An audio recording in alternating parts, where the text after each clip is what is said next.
nog de kans om een bonnetje te krijgen of een extra te krijgen. Ja.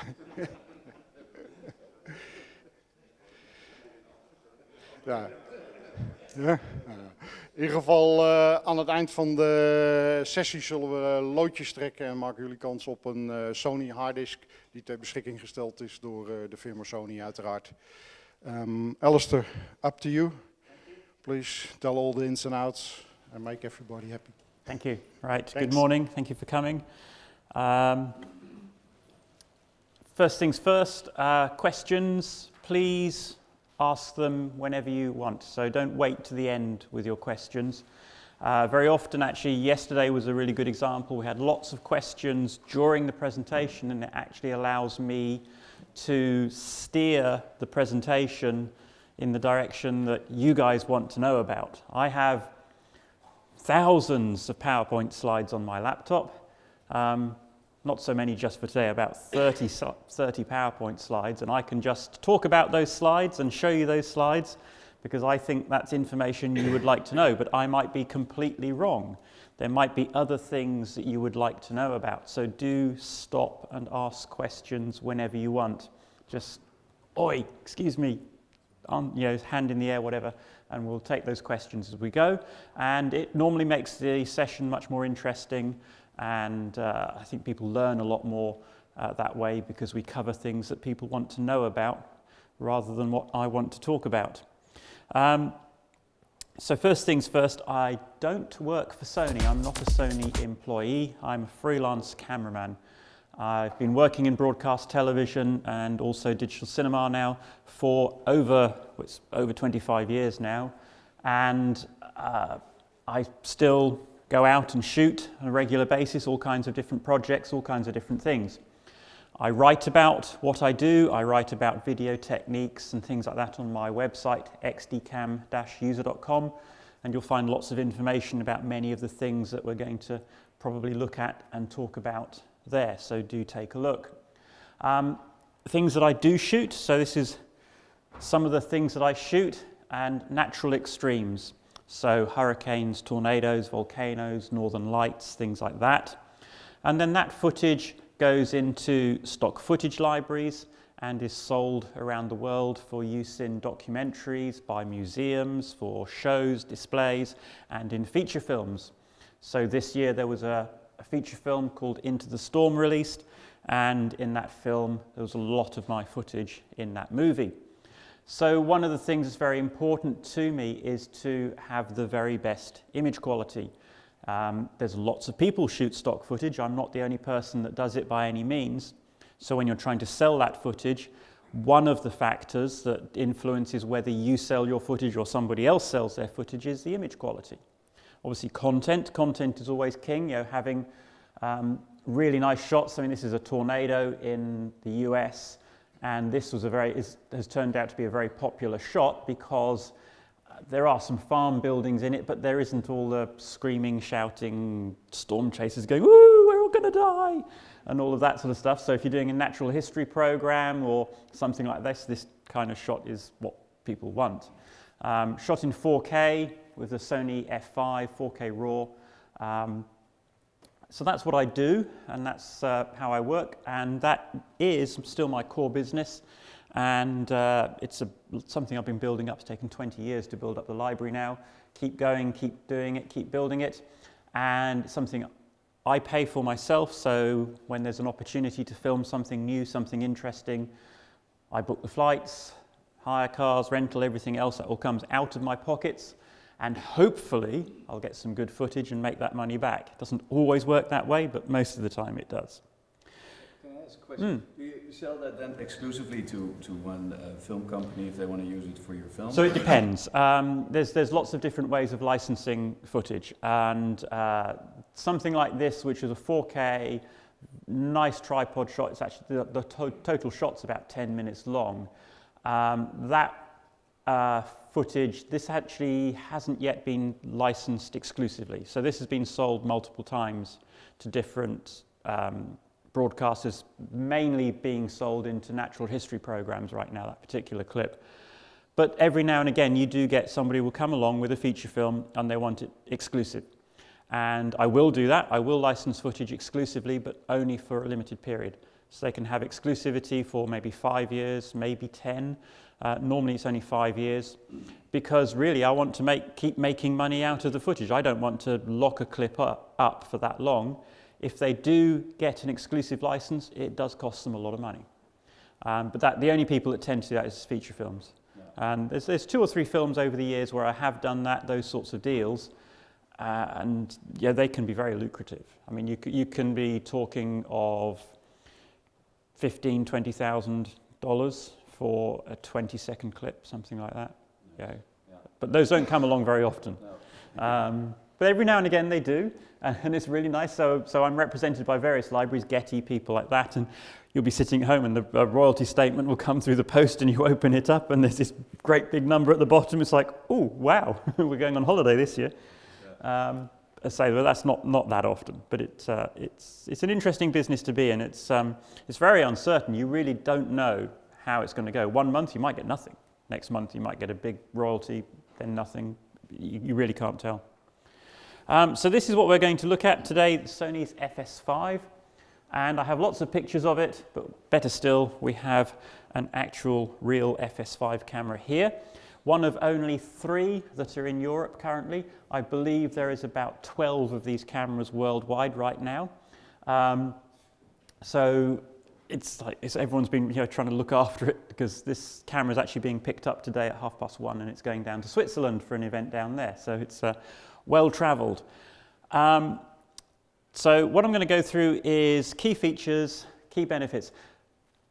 When I say I don't work for Sony, obviously Sony have paid me to come here today to do this presentation, and they have given me some slides and some information, some material that they would love me to show you and bore you to death with all the specifications and everything else. Because I don't work for Sony, though, I do have a lot of freedom in what I can or cannot show you, so I've taken a lot of the boring stuff out and replaced it with my own stuff.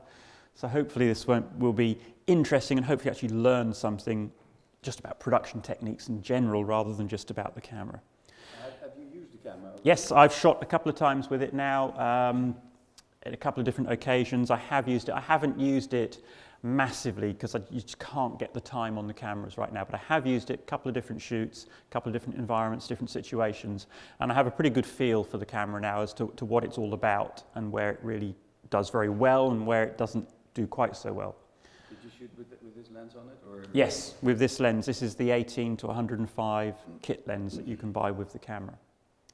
So what it is a super 35mm camera, large sensor camera, records using up to 4K in XAVC. Sony's E-mount system, 14 stops of dynamic range, lots and lots of dynamic range. 10-bit 42 in HD, up to 240 frames per second in HD. Very low cost media, because it uses SDXC cards for the XAVC recording. And it really is run and gun friendly, and that's this camera's really big thing. It's really nice to use handheld. And in the future, there will be various firmware updates coming for this camera over the years that it's in the market. And one of those will be the ability to get a 4K RAW output from the camera to record that onto an external 4K RAW recorder.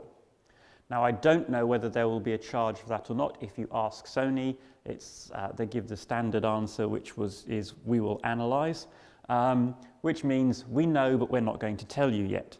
Well, they've got a pretty good idea. I suspect you'll have to pay for that RAW option. I very much doubt that will be free. Is it unlocking software?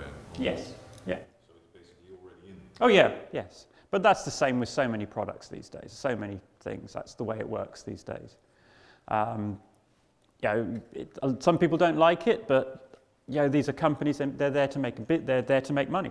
If they don't make money, they can't make cameras for you, so you can't have the products anyway. So you have to pay for this stuff. If you want the R&D that goes into developing the firmware that does that, somebody has to pay for it. Okay, so what makes the PXW-FS5 different from other cameras? Well, the main thing is its size. It's very, very small, and it's very, very light. You can strip it down, you can remove the top handle, you can remove the hand grip on the side here, and if you do that, take the lens off, the camera body is 800 grams. It's lighter than a lot of DSLRs. So it really does weigh very little.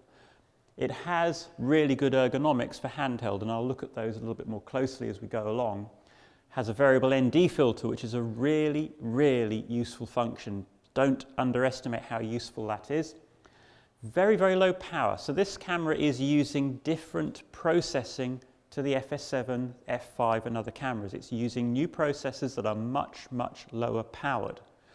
And there are pros and cons to that. The big thing, of course, is that a BPU 60 battery, that's one of these, which if anybody has a PMW200, EX1, EX3, they're probably going to be very familiar with these batteries. This is what most people tend to run those cameras with.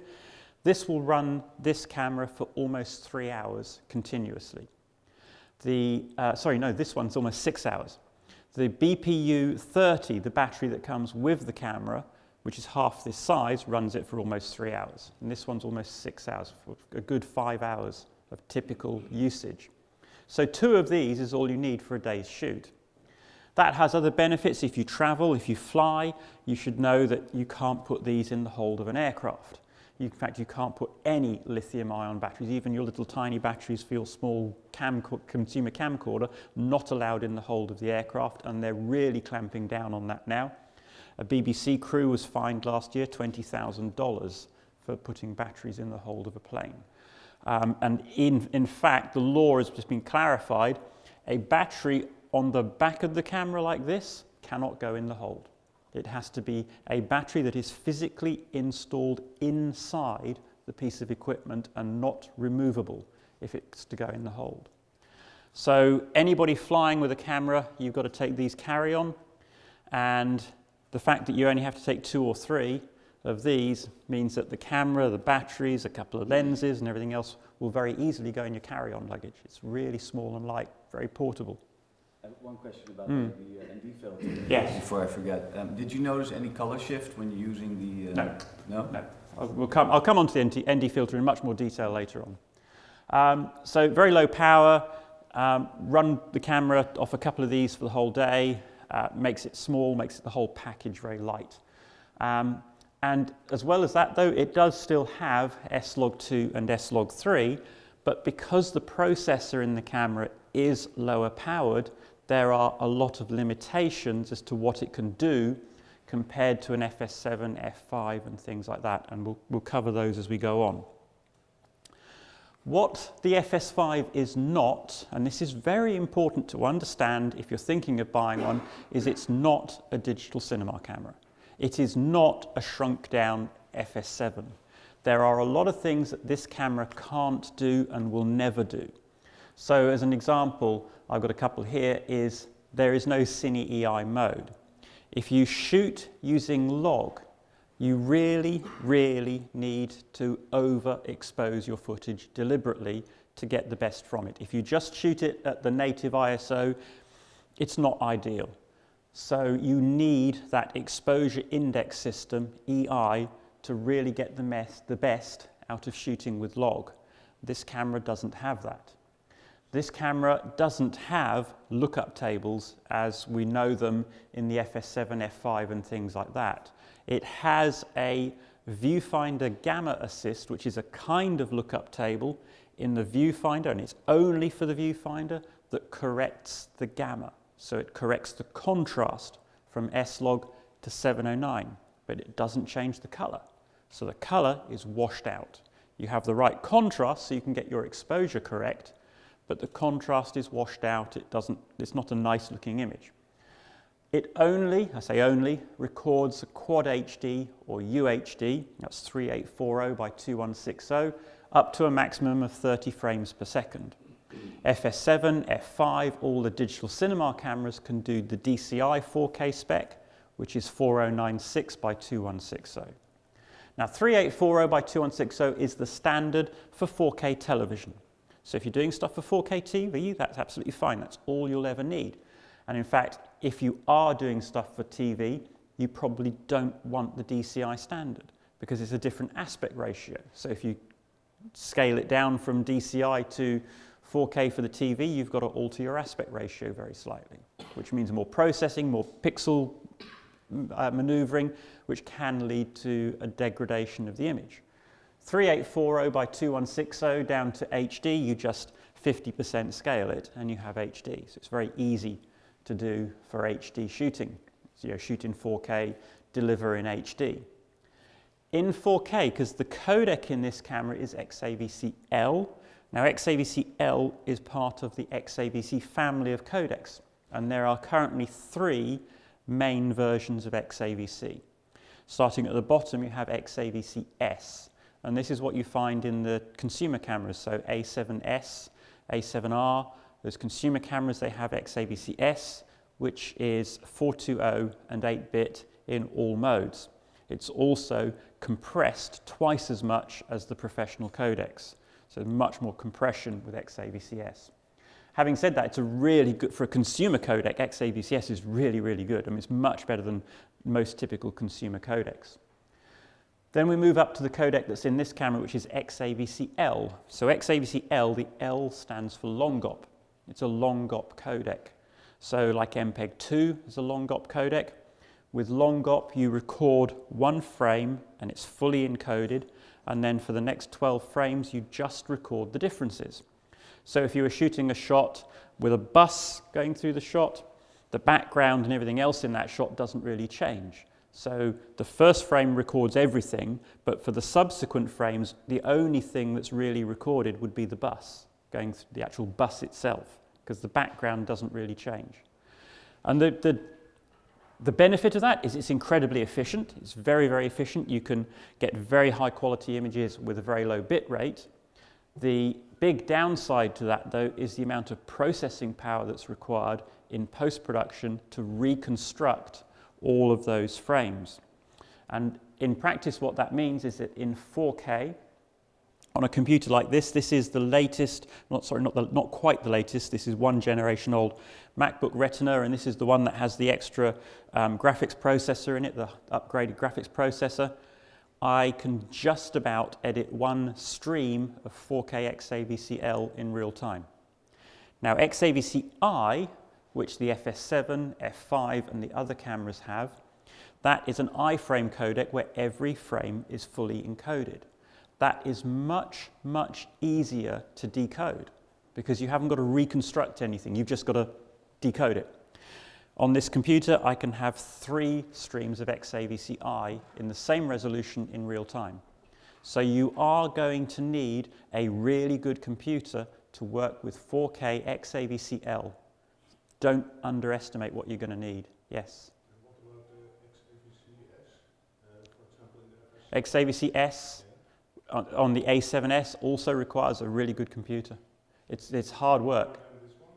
It's very similar. Very similar.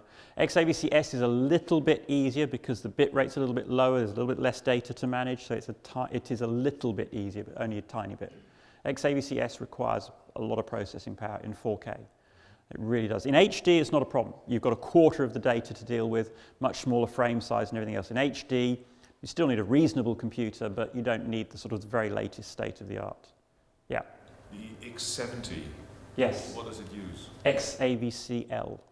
And the X70 and the AS100 is XAVC-S. So, but also there are differences. There are some small differences, but basically XAVC-L in 4K is 100 megabits per second, very, very efficient. XAVC-S in 4K is 50 megabits per second. This is half as much data. So there are limitations. Also, 30 frames per second maximum. You can't in 4K. HD, you can go up to 60 frames per second, but in 4K, 30 frames per second is your maximum. The other thing is it's 8-bit 420 in 4K. Now 8-bit versus 10-bit, obviously 10-bit is better. 10-bit's always going to be better.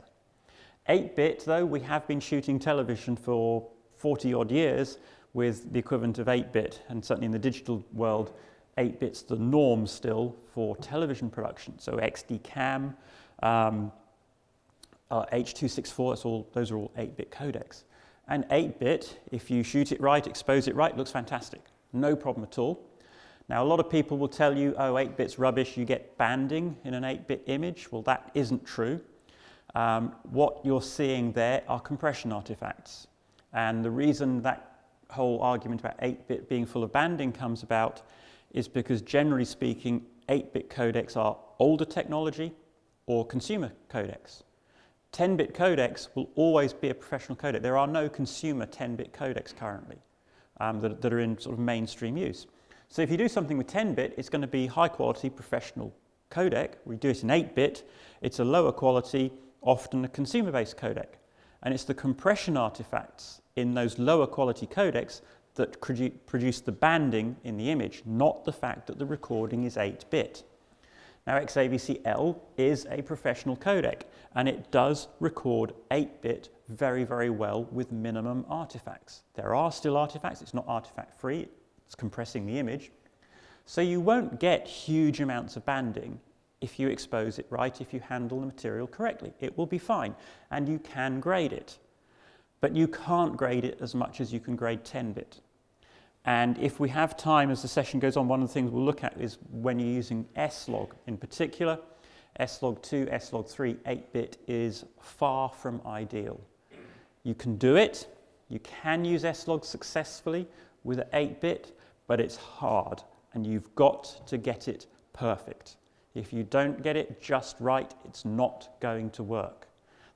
With a camera like the FS7, when I shoot with S-Log2, S-Log3 on the FS7, I have about plus or minus 2 stops of exposure latitude. I can be 2 stops over, 2 stops under.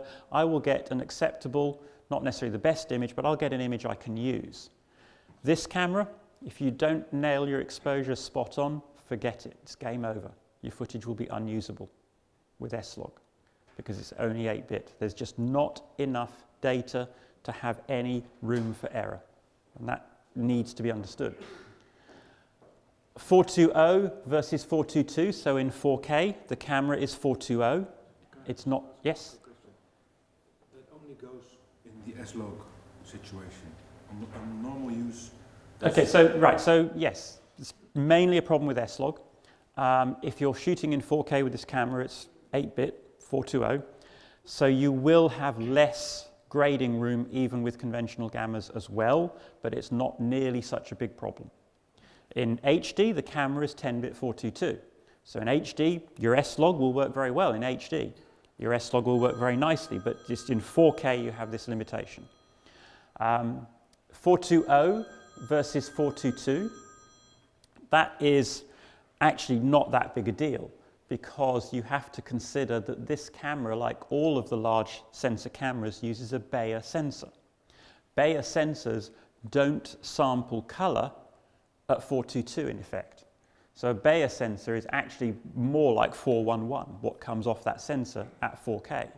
So the fact that this is 420 and not 422 in 4K, I doubt anybody would actually be able to see that in an image, even if they're grading it. In HD, it makes a difference because when you downsample the Bayer sensor to HD, then you do get 422. So in HD, it does help having 422, but the camera is 422 in HD, so that's fine. So don't worry about the fact that it's 422 in 4K, but be aware that it's 8-bit because it's going to limit what you can do when it comes to grading and post-production to some degree. So it's not really a camera for lots of work with log in 4K. HD not so bad, but in 4K, even in HD, there are limitations because you don't have that EI exposure mode, you don't have LUTs, you don't have all the nice things that make working with log easy. So it's going to be much harder to work with log with this camera than an FS7. Much harder. Don't underestimate how much more difficult this will be. So it isn't designed to be your mainstream digital cinema camera for shooting a movie with. There are all sorts of other things. It doesn't have time code in or out, and things like that. So if you're doing sync sound, the only way you'll be able to sync it to a sound recorder would be by feeding time code in as an audio signal, tying up an audio track and things like that. So if you want to shoot drama, digital cinema, FS7, that's where you need to start. Now, what it is though, is a really excellent run and gun large sensor camera. The FS7 is a great camera. I have one, I own one. I like my FS7 a lot. It produces beautiful pictures. But for run and gun, it's better than my F5 perhaps for a few reasons.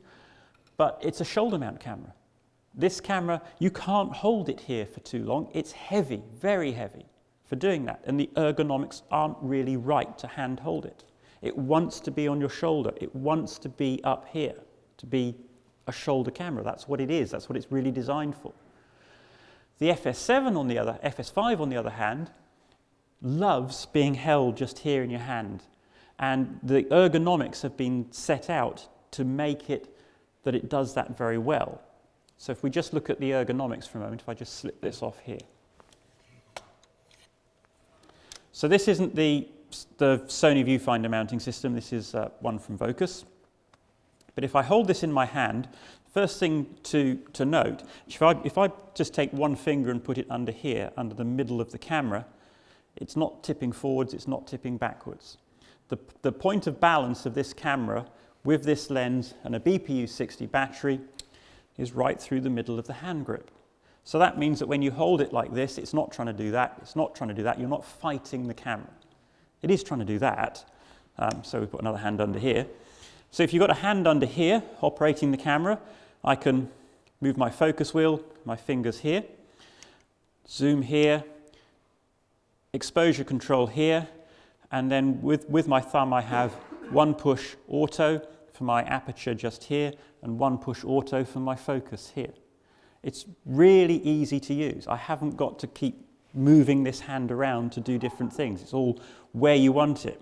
Focus, expose, or focus and zoom. Now some other clever tricks that I can do with this camera. The zoom is on the other side as well, on the handle. Yeah, you have a zoom rocker up here, yes. Function button number 5 here, which sits under your thumb when you're shooting. If I press and hold that button, you might be able to see it, a little orange line appears, and right now it's under white balance. Using the joystick now, I can set my white balance. If I want to change my ISO, I can, what's this camera set in? Set to,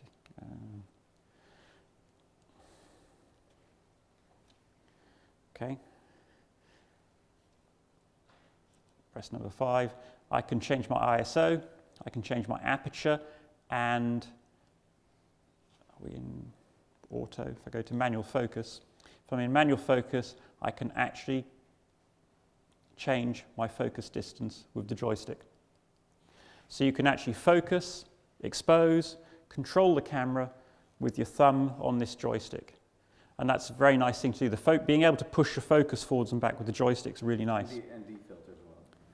I'll come on to that. So you have full control over the camera, and to answer your question, there's a wheel on the front here. It's an assignable wheel. You can assign many of the functions of the camera to that. That could be shutter, iris, ND filter, anything you want pretty much can be assigned to that to control various things. So it really is a camera that works well for run and gun. Now another thing about this camera is the autofocus system on this camera is much improved over the one in the FS7. It has face tracking, which is a really nice feature. So if you're doing an observational documentary and you're trying to follow somebody and you're following that person's face, that's normally what you're interested in when you're following people, the camera, the autofocus system will lock onto their face and it will hold that face in focus. It's not suddenly going to focus on the wall just behind them if they're standing in front of a wall or something like that, as a lot of autofocus systems do. And that just really makes it very easy to use. A way I use this camera, and I've been using it a lot, is I will have face tracking set up. I run the camera in manual focus, but I have an auto button here, and just to pick up on that face initially, just to set my exposure, I'll just hit this button, 1 or 2 seconds, that face is pin sharp, crystal clear, well focused, and then I'll continue to shoot. If the subject moves towards me or away, I'll just press that button again just to readjust the focus. It's a very easy way to shoot.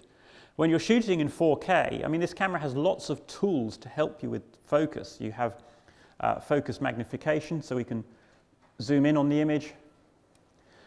We also have peaking and all the usual things to help you with focus.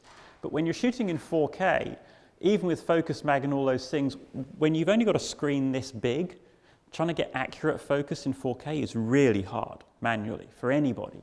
So being able to do it automatically, and the autofocus is much more precise than you can be. is a really nice thing. You can also force the focus as well. If your face tracking is off, one of the things you can do is you can pull the autofocus forwards or backwards. An example of that would be two people standing one in front of the other. The autofocus might focus on this person, but if I turn the focus ring back, it'll push the autofocus back, and then when the autofocus hits the next plane, the next thing to focus on, it'll focus on that instead. So you can actually push the focus backwards and forwards autofocus. Now, if you'd have asked me 5 years ago, would I ever consider using autofocus as a professional cameraman, I would have probably laughed at you and said, no, that's for amateurs. I'm changing my mind about that a lot. I don't use it day in, day out by any means. I still do prefer to focus manually. But there are many, many times, especially with 4K, where autofocus can actually do it better than I can. And it's a tool in your toolbox that has uses from time to time. It's getting much better now. So, if you do buy one of these cameras, experiment with the autofocus, play with it, learn how to use it, so that you can use it when you need to. It's a tool in your toolbox, and it's a very good tool these days. Yeah, one more question about focus. Can you check the focus whilst recording in a certain part of the image? Yes, you have focus magnification, and you can move it around with this camera. So, I'm not sure if you're going to be able to see this. So when I hit the focus magnification button here, I can then use the joystick, I don't know if you can see the red box, there's a little tiny red box, to move where I'm looking at in the frame, and I can do that while I'm recording. It has no effect on the recording. Now, in terms of the viewfinders, this is a quarter HD viewfinder. Almost all of these LCD panels, this size, these 3.5-inch panels, are quarter HD. So FS7, F5, they all tend to be that same resolution, because that's roughly the resolution, that's the sort of resolution that even if you were to put a loop on this, you wouldn't be able to see the pixels. There's not a great deal of point in having higher resolution than that on a panel this size, because you won't actually gain any real benefit. The screen on the back, this is an OLED viewfinder, and it's just tiny bit lower in resolution, but it's again around that quarter HD resolution. It's actually quite a good viewfinder. It's a little bit small, but it's quite contrasty. It's really nice and contrasty because it's OLED, and that actually makes focusing much easier. Nice high contrast image. One thing that you may find when you're playing with this camera is a lot of people complain that this LCD up here is flickering on and off, and that's because there's a sensor in here that turns this viewfinder on and off when you bring, the idea is when you bring your face up to it, turns this off, turns this on. So a lot of people sort of say, oh, there's something wrong with the viewfinder, it keeps flickering on and off. And it's probably because they've got something in front of here, flip this up, and it doesn't tend to be so much of a problem. You can't switch it off? You can switch it off in the menu, yes. But you don't want to switch it off, because it's an OLED. OLEDs have a limited lifespan. So if this was on 24/7 or whenever you're using it, your viewfinder's not going to last very long. So you want this function so that when you're not using the viewfinder, it's off. So that will prolong the life of the OLED. OLEDs get dimmer and dimmer and dimmer over time. So that's a function. So all the cameras with OLED viewfinders typically have that function. So the Ariel X or F5 with the OLED viewfinder, they all do that to make the viewfinder last longer. Okay, so ergonomics, well, I've covered the hand grip and things like that. But one of the other things is that the LCD panel, although we've got the Vocas mount on here, you can unscrew it from here, and these are standard 1/4 inch threads. So your Sony LCD comes with a 1/4 inch fitting, so you can mount it onto anything with a 1/4 inch thread. So on a gimbal, perhaps, you could put this viewfinder on the handle of your gimbal. The cable is nice and long on the viewfinder, so you have a lot of possibilities of mounting it in different places. You can mount it here, you can mount it on this side. The way the Sony mount works, you can mount it here and flip it flat against the viewfinder, the camera on the side, and it's a really nice, flexible and versatile viewfinder system. Really does work very well. The camera hand grip, I've kind of covered a lot of that already. You have lots of assignable buttons on there, the assignable dial. It's connected to the camera with a 3.5mm jack. And if I let's rotate this around here, there's a little button just under here to remove it. So it comes on and off very quickly, very easily. This is a standard 2.5mm stereo jack. You can buy extension cables for this for very little money. It's a pretty common connector. So you can extend this, you could mount it on here. And this, there's a 1/4" thread in there, standard 1/4" thread. So you can fit it to a lot of accessories. But also you have 4 screw holes in here and 4 in here as well to take a standard ARRI rosette. So you can put an ARRI rosette on here, you can put an ARRI rosette on here, and then you could use the FS7 arm and hand grip, or you could mount one of these Vocas arms onto there with this down here where this hand grip currently is. So you have lots and lots of options with how you use this. You don't have to just use it here on the camera. And again, if you're using a camera gimbal, because this camera is so light, it's really well suited to camera gimbals, you could mount this on your camera gimbal with that LCD monitor. You can control the camera from here while you're shooting with the gimbal. You can change your exposure, your focus, and all of those things. So it really does add a lot of versatility and flexibility to the camera. It's standard LANC protocol. So if you're using the camera on a tripod, you could get a bebob or whatever LANC zoom remote to control your lens from the hand grip. So it's all standard protocol, nothing special about it. And it is a really nice sort of system. When you do put this back onto the camera, it's much easier if you plug the cable in first.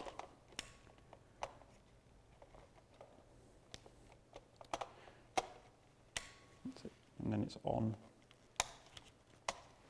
back onto the camera. Okay, so yeah, it's what I was just talking about. You can use the FS7 arm and grip and things like that. And here is an example of FS5 on a DJI Ronin, and they've put the standard Sony viewfinder up here on the arm for use. So it's 800 grams when it's stripped down. It's lighter than the A7S Mark II, so it really is well suited to this type of application for drones and things like that as well. Okay, it's designed to be used outdoors, so the electronics are in a compartment within the camera that is separated from the outside air and atmosphere.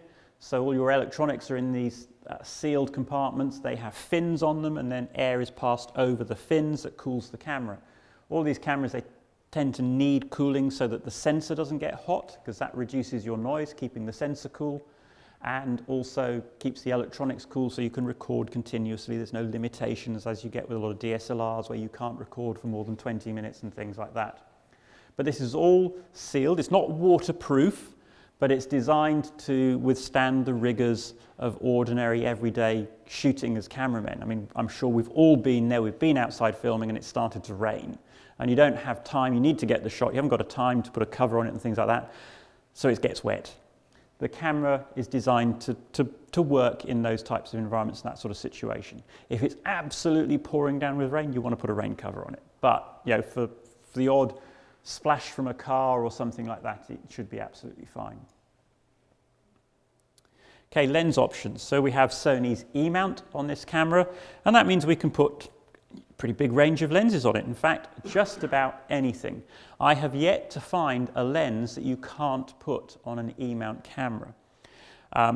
Because the sensor is very close to the actual mount, it's very easy to adapt it to almost anything. And you can put Canon, Nikon, B4, PLC, Leica, the list goes on and on and on, onto this camera via some very low-cost lens adapters. When you use the Sony E-mount lenses, this camera has lens correction in 4K and in HD. So this particular lens, the 18-105, it's not a bad lens, it's not the best lens either. It's a fairly low-cost lens. It's only about €600-700, something like that, if you buy the lens on its own. So it does have a little bit of vignetting. But if you turn on the lens correction in the camera, it compensates for that, takes it out, you don't see it, and the lens then performs, or it appears to perform much better than it should for the money.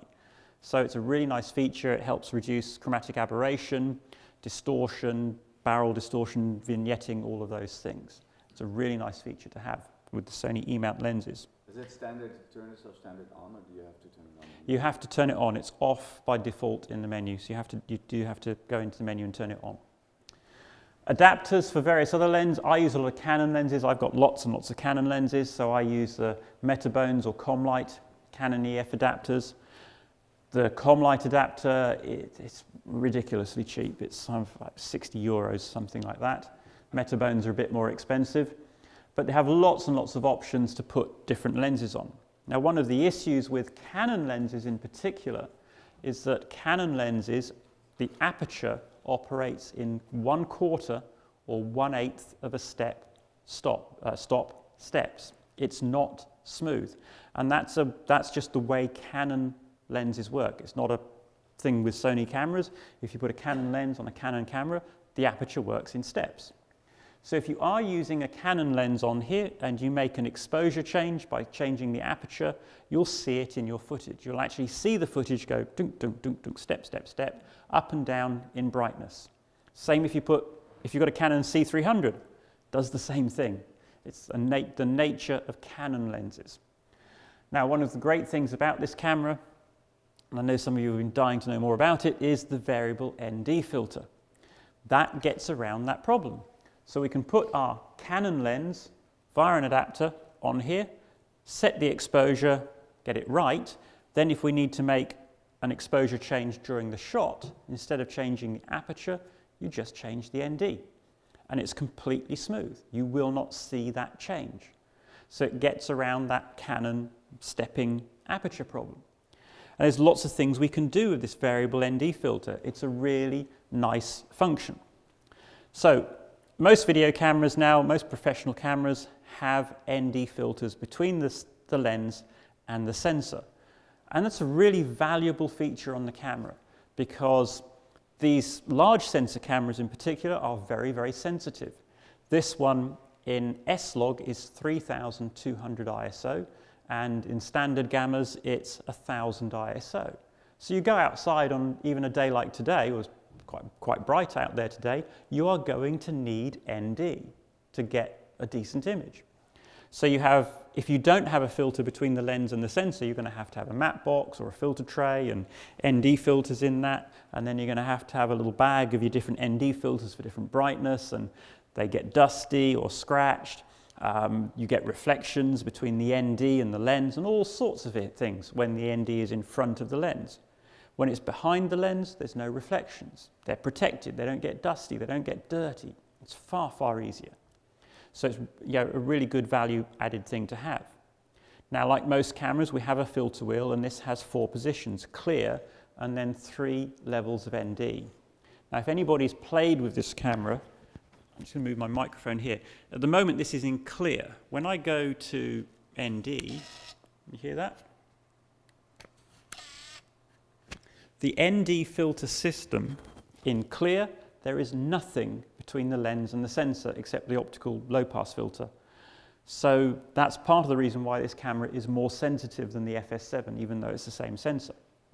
When you introduce the ND, the filter system is driven in from being out of the way into that optical path.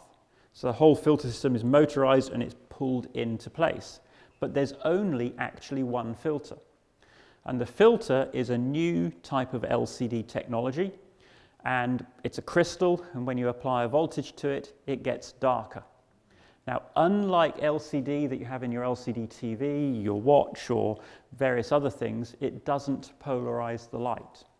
Most typical LCD technologies polarize light, and that would be really bad news to have a variable polarizer between the sensor and the lens. You'd have all kinds of issues with that. So there's no polarization of the light. Sony are quite cagey about this. This is technology that they've helped to develop. Color shifts, you won't see any. Now, I don't know 100% whether the filter itself is entirely color shift free or whether there might be some color shift going on and they're compensating for it electronically. I don't know. What I do know is on the X180 and X160 cameras that were launched, I think it was 18 months ago, they have the same variable ND filter system, and it's seamless, and it's reliable, it's now well proven, and it works. There's no color shift that you can see in your footage, it just works, gives you beautiful silky smooth ND changes. Now, when this switch is set to preset, you have 3 levels of ND, as you would with any other camera. So each time you turn this wheel, the ND gets darker. And the presets are 1/4, 1/16, and 1/64. But because it's electronic, you can go into the menu and you can choose your own presets. So you could have an 1/8, a 1/4, and a 1/16, or you could have a 1/16th, a 64th, and a 128th. Set whichever presets you want. It's quite a neat feature. But then when you put this switch to variable, instead of being preset, provided you have the ND filter wheel in at least position 1, 2, or 3, so the ND filter is engaged, you control your ND with this dial here, or you can assign it to this dial here, and it's completely smoothly variable from 1/4 to 1/128th. And a really good example of where this really comes into its own would be, again, fly-on-the-wall documentary or observational documentary following somebody from inside to outside. When you're inside, it's dark, it's low light, your aperture is likely to be wide open to get a nice, bright, well-lit shot. And your depth of field as a result is going to be very, very small. So the face of the person you're following is going to be in focus, but your background will be clearly defocused. You walk outside, and with a traditional camera, you're going to have to step down your aperture. If you bring in the ND, you'd see this filter come into your shot, which is really distracting. So in most cases, you're going to introduce a smaller aperture, and as you do that, your depth of field increases massively. So inside, the inside part of the shot looks lovely and filmic, but the moment you get outside into the bright light, it looks like video, because now everything is in focus, the background, the trees, the woods in the distance. The shot will look totally different between inside and outside because of that change in depth of field from changing the aperture. With this camera, you leave the aperture set and you do your exposure change of the ND. Start off inside, shallow depth of field, go outside, introduce more ND, the exposure is corrected, but the depth of field doesn't change. So you still have that same filmic look all the way through the shot. And it's a very nice feature to have. Also really good if you're doing time-lapse and things like that. It's a very, very fine adjustment. So if you're doing time-lapse and you need to make exposure changes, now this doesn't actually have a time-lapse function in it, so you'd have to just point the camera and let it roll, speed it up in post. But it does mean that you can change your exposure during that time-lapse sequence without the depth of field changing. I mean, time-lapse, if you're doing something and the depth of field keeps changing, is horrible. It's just really nasty. But by using the variable ND, you can prevent that from happening. There will be a firmware update that will bring an automatic function. It's not in the camera at launch, but that will come in one of the future firmware updates for the camera, the variable automatic ND. So, very nice feature to have. The camera has quite a few clever tricks. It has an assignable button center crop mode. So when you press the button, your assignable button on the camera, instead of reading the full super 35mm size of frame, it will read just the center super 16 sized part of the sensor. So full frame, it's 4K, center cropped, it's only basically a 2K sensor, so it's only available for HD. But where that would be useful potentially is if you're doing a news story, maybe this is the only lens you've got, 18 to 105, but you need a tighter shot. Hit that 2 times button, crops in 2 times, your picture is magnified by 2 times. So it effectively turns this into a 36 to 210mm lens. It's only going to be in HD though. Do you lose some stops then? No, because it's not changing the lens. It's an electronic process. So the only time you lose stops is if you change the lens or change the focal length of a lens. The quality of the HD? In HD, you won't really see a difference. There is a drop in quality because in HD, you're only using 2K of Bayer pixels, and 2K of Bayer won't give you HD resolution. It'll be less than HD resolution. It'll be around about 1.6, 1.5K, depending on what you're shooting. So there will be a small resolution drop, but whether you actually notice that or not is going to depend on what you're shooting. In most cases, you probably won't notice it. You probably won't see it. So if you put like 300 millimeters on it and you film in wildlife, Mm-hmm. you can make just 600. Effectively, yes. Yeah. But only in HD. Only in HD, yes. If you're shooting 4K, You can't do that. No. you can suddenly you need more. You need to get. No, a you'd tighter have to go shot. to HD to be able to do it. Right. So, yeah, there are some limitations in how that works, but for HD shooting, it's really useful. But the other thing it does have that is another very clever trick is it has a function called clear image zoom. And clear image zoom is a type of digital zoom. Sony don't like calling it digital zoom because everybody associates digital zoom with rubbish pictures. If you've got a mobile phone and a camera in your phone, you know that if you zoom on your phone, the picture quality just goes completely out of the window as you zoom in. It just gets worse and worse and worse as you zoom in. It's a nasty, in my opinion, a nasty function. The way the system works in this camera is very, very different to what you'll find in a typical digital zoom, which is why it's named differently. So inside the camera, there is a database of textures and types of image. And the camera analyzes what you're shooting. Now, I don't know why, but they've chosen a cat. It's always a cat. Why is it always a cat? You go on Facebook and it's always a cat. So in this example, the idea is that the camera figures out that you're shooting something that has quite a soft texture. Cats are soft and cuddly.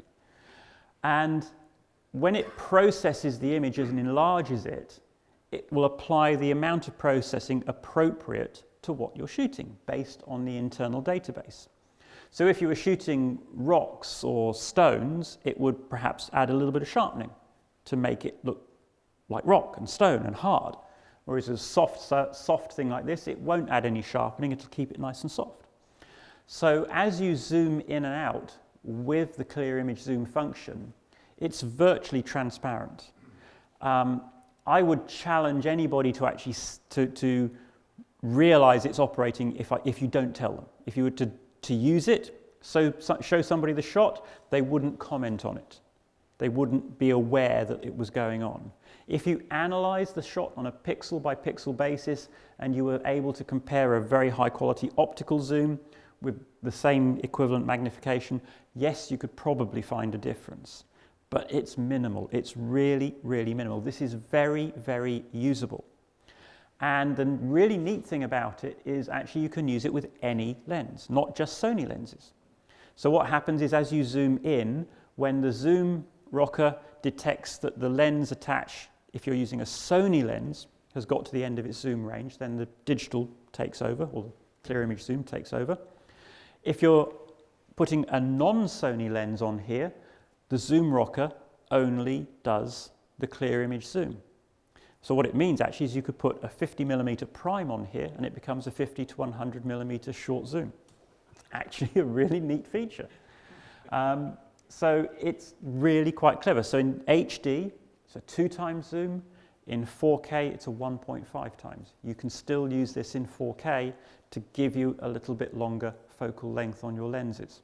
And it really does work. It's amazing how well it does work. Yeah. You now have 4 times the lens you have. If you No, you can use one or the other. You can't use both, unfortunately. So other cool tricks, I've already shown you how you can control focus, shutter, white balance, etc. from the joystick on the grip by pressing and holding button number 5 just here. You can also stream live from the camera. If we look at the back of the camera here, we have an SDI connector at the top, HD SDI. Then we have HDMI, and then below it, we have a LAN port, Ethernet port. You have a hardwire Ethernet connection on the camera and Wi-Fi. And using one or the other, you can stream your footage live. So you could be shooting a conference for a corporate client and streaming that live with just the camera. You don't need a laptop or anything else. The standard that it uses is compatible with Teradek devices. So if you have a Teradek receiver, you can stream from the camera to the little Teradek receiver, plug that into your TV, HD TV or projector, and have a live feed from the camera without any cables remotely with almost no delay. Very, very little delay when you do that. So that's built into the camera. Then when you finish your shoot, you can upload your footage via FTP. And you can upload the full quality 4K or HD over FTP or a proxy, a low resolution proxy file. So it's very, very nice feature set from the wireless connectivity. And your footage, if you're outside and you have the hand grip on, because the GPS receiver is in the hand grip, can be GPS tagged in the metadata. And I hear everyone going, why? Well, what am I going to do with that? And there are, admittedly, there are very limited uses and applications for it. But some of the things that it does give you is it gives you incredibly accurate time. If you have a multiple camera shoot and you're outside and the GPS is working, the time reference on those cameras will be matched. It'll be in sync. So if you look at the metadata, you'll be able to see exactly when all those different cameras are rolling, different cameras are shooting. Might be helpful for helping you sync cameras up on a multi-camera shoot. Other things you can do is on a location shoot, you can go out and use this camera for your location scouting, go to a location, film a few shots, take it back, the producer says, yeah, where was that? And you can bring up the location on Google Maps and things like that. So there are applications for it, not many perhaps, but it is a nice feature to have. You're not paying anything extra for it, it comes with the camera. But of course, all these nice features, they're just, yeah. Back to the upload via FTP. Yes. You can only FTP the full size or the proxy, but not transcode for a lower size like No. H.264? No, you can't, no. Out of the SDI, is it 4K? No, SDI, no, because SDI cannot deliver 4K. So SDI is HD only. So the HD SDI is HD SDI 422 10-bit. It's still, if you're shooting in 4K, it would be 10-bit HD SDI. The HDMI in 4K is 8-bit HDMI in 4K. And in HD, it's 10-bit HDMI. It is 422 though, so the HDMI is 422 in 4K, but it's 8-bit. The Shogun won't help you? Not really, no. I mean, if you need ProRes, then there are benefits there if you do need ProRes or anything, but there's not a huge benefit to using a Shogun on this camera. When the RAW option comes out, then yes, because you'll be able to get the RAW out of the camera and record that, and that will be able to get you higher quality than the internal codecs. But that is not available straight away, that'll come a little bit later. But of course, picture quality, you can have all these features, but they're meaningless if the images the camera produces aren't good enough. It has the same sensor as the FS7 and the F5, FS700 as well, so it has 14 stops of dynamic range. Very low noise. It's a designed for video sensor, so there's very minimal image skew. If you pan this camera quickly, there is some skew if you really go crazy with the camera, but compared to a DSLR like the A7S and something like that, it's a very usable image even with fast pans, a lot of motion and handheld work. If you try to use an A7S handheld and you're a bit wobbly, it doesn't take much for the whole picture to start turning into jelly. You also, built into the camera, have 9 preset picture profiles. So the button on the side of the camera here, picture profile, and you press that, brings up the list of picture profiles. So you have the standard default setting plus these 9 presets, and each one has a different look from the factory. So you have a number of looks. You have a vivid look, you have a DSLR type look built into the camera that you can select very quickly. Within the picture profiles, you have lots of choices of gamma curves. You have Cinegammas, you have standard gamma, Cinegamma. You also have S-log2 and S-log3, as well as wide color gamuts to go with S-log2 and S-log3 shooting. So picture profile 7 is S-Log2, picture profile 8 is S-Log3 and S-Gamma Cine, and number 9 is S-Log3 with S-Gamma. All built in. When you select S-Log2 or S-Log3, the ISO of the camera is locked to 3200, because that is the only ISO where you'll actually get the full 14-stop dynamic range. Use any other ISO, then you don't want to be using S-Log because you're not going to get the full dynamic range anyway. You're wasting data. You're just wasting recording space. So that's all in the camera built in. Now the big problem with shooting S-Log, S-Log2 or S-Log3, if you look at the picture directly, it's flat. It's really washed out, and the exposure levels are all over the place compared to what you're used to. So if you're shooting with 709, normal gamma, standard television gamma, we normally put faces at around 70%, something like that, and then white is 90% as a rule, and that's how you expose, and that's what we're all used to. S-Log2, white is, get my numbers right, is 59%, and faces would be exposed at around about 45%. One of the big problems with shooting with log is that one stop is only a 7% change in your exposure. So that's a tiny, tiny amount. If you were to try and monitor S-Log and judge your exposure just looking at the S-Log, it's almost impossible to detect a 7% change. So you could be a stop out and never know it.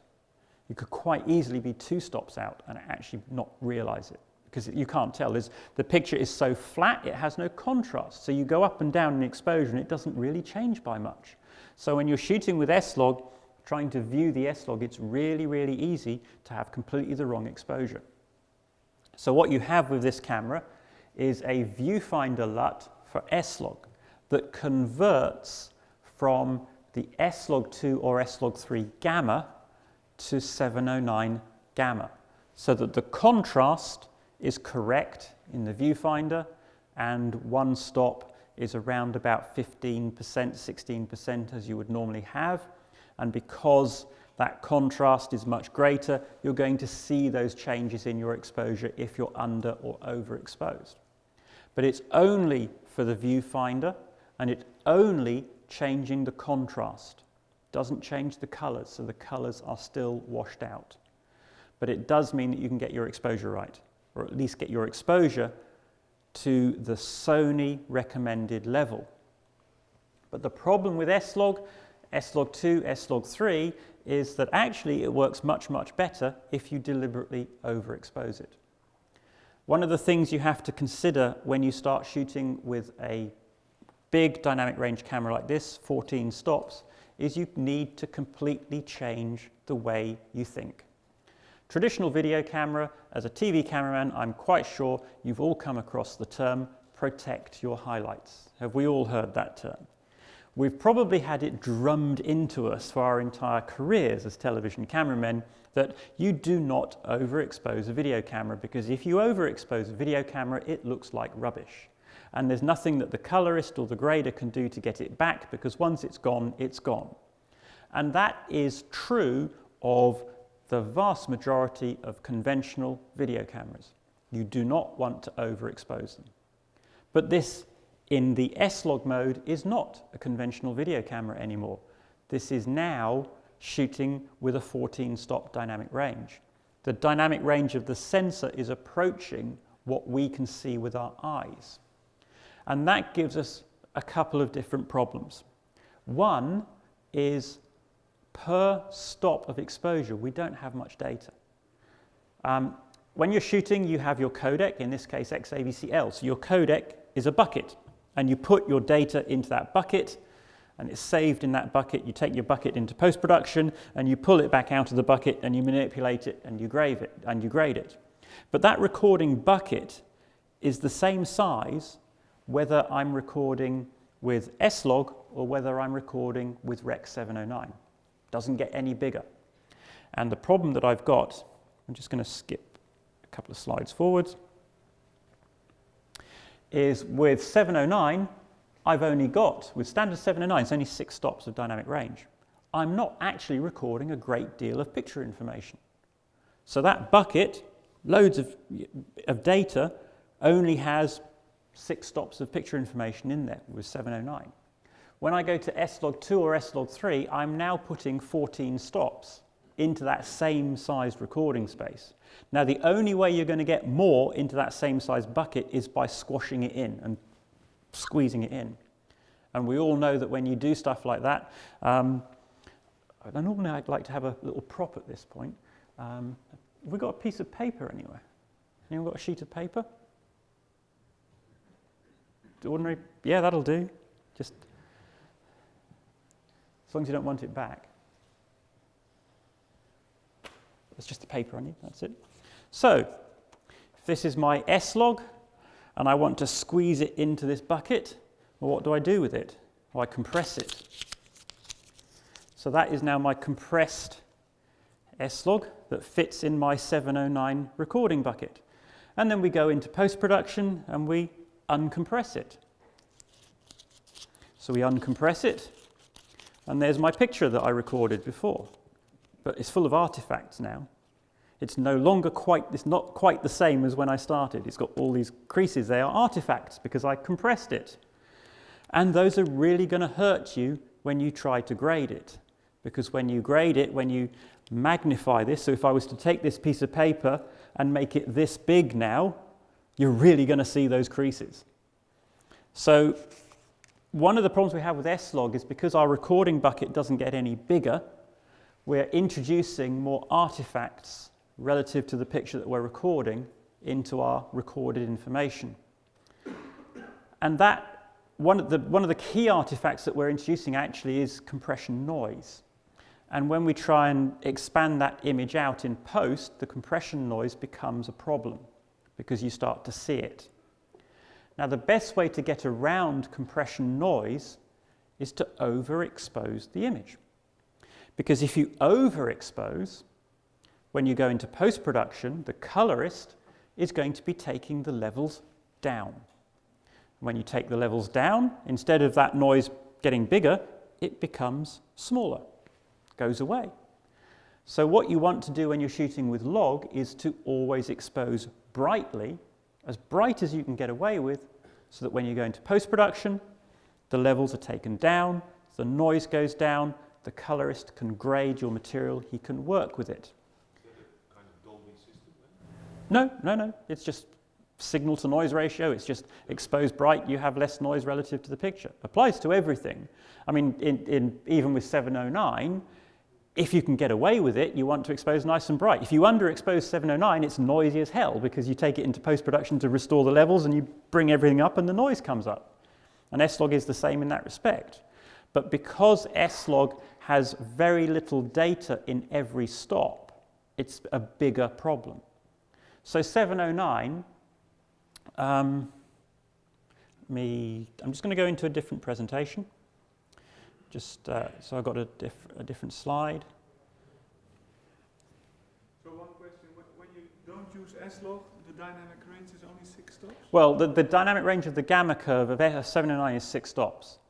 And that's because the dynamic range of this TV is 6 stops. So the only way you're going to get one-to-one true-to-life contrast on this TV is to shoot with the same range that the TV can show. So if I want the contrast on this TV to match the contrast of the real world, I shoot with 6 stops because that's what this TV can show. And it's the same with all TVs. All modern or all current TVs have a 6-stop dynamic range. If I take a light meter and I measure the white and the black on this TV, it will be 6 stops. If I take my camera out on location and I shoot with just ordinary plain vanilla 709, then I will have one-to-one contrast, and the picture that I see on here will look exactly like I saw with my eyes when I was shooting. That's the theory. It's not ever quite as simple as that because it's very rare for the real world to only be 6 stops. Now, the reason why 6 stops is chosen for 709, and this goes back to the very beginnings of TV, is, let me see, so this is black, or it looks to be black to you guys. Obviously, it isn't totally black. There is some light being reflected off this, otherwise you wouldn't be able to see it. It would be invisible. Generally, we consider anything that reflects less than about 5% of the light that falls on it to be black. We would, if something that's reflecting 5% or less of the light, we would consider to be very dark or black. And then something that is white, like my piece of paper here, reflects 90% of the light falling on it. Now, if we take this black and we think about f-stops for a minute, what is an f-stop? Well, an f-stop is a doubling of the light, or a halving of the light. If we go up a stop, we double the light. If we go down a stop, we halve the light. So if this is reflecting, and I'm going to keep the numbers really simple because I had a really bad night's sleep last night, 5% of the light bouncing off this, we consider that as being black. If I go up one stop from this, that would be 10%. If I go up another stop, so stop number 2, it would be 20%. Stop number 3, 40%. Stop number 4, 80%. And then another stop would be round about white. So it depends on exactly how black this is. If it was sort of 3.5%, 4%, we'd actually, after 5 stops, we'd get to 90%, which is white. So from black to white, we need 5 stops to show that range. That range, that 5-stop range, is the most important range that there is, because that's where 99% of the things that we see that are important to us reside, in that 5-stop range. If you look around this room, how many things inside this room are brighter than white? Well, the only things inside this room that are going to be brighter than white are a direct source of light.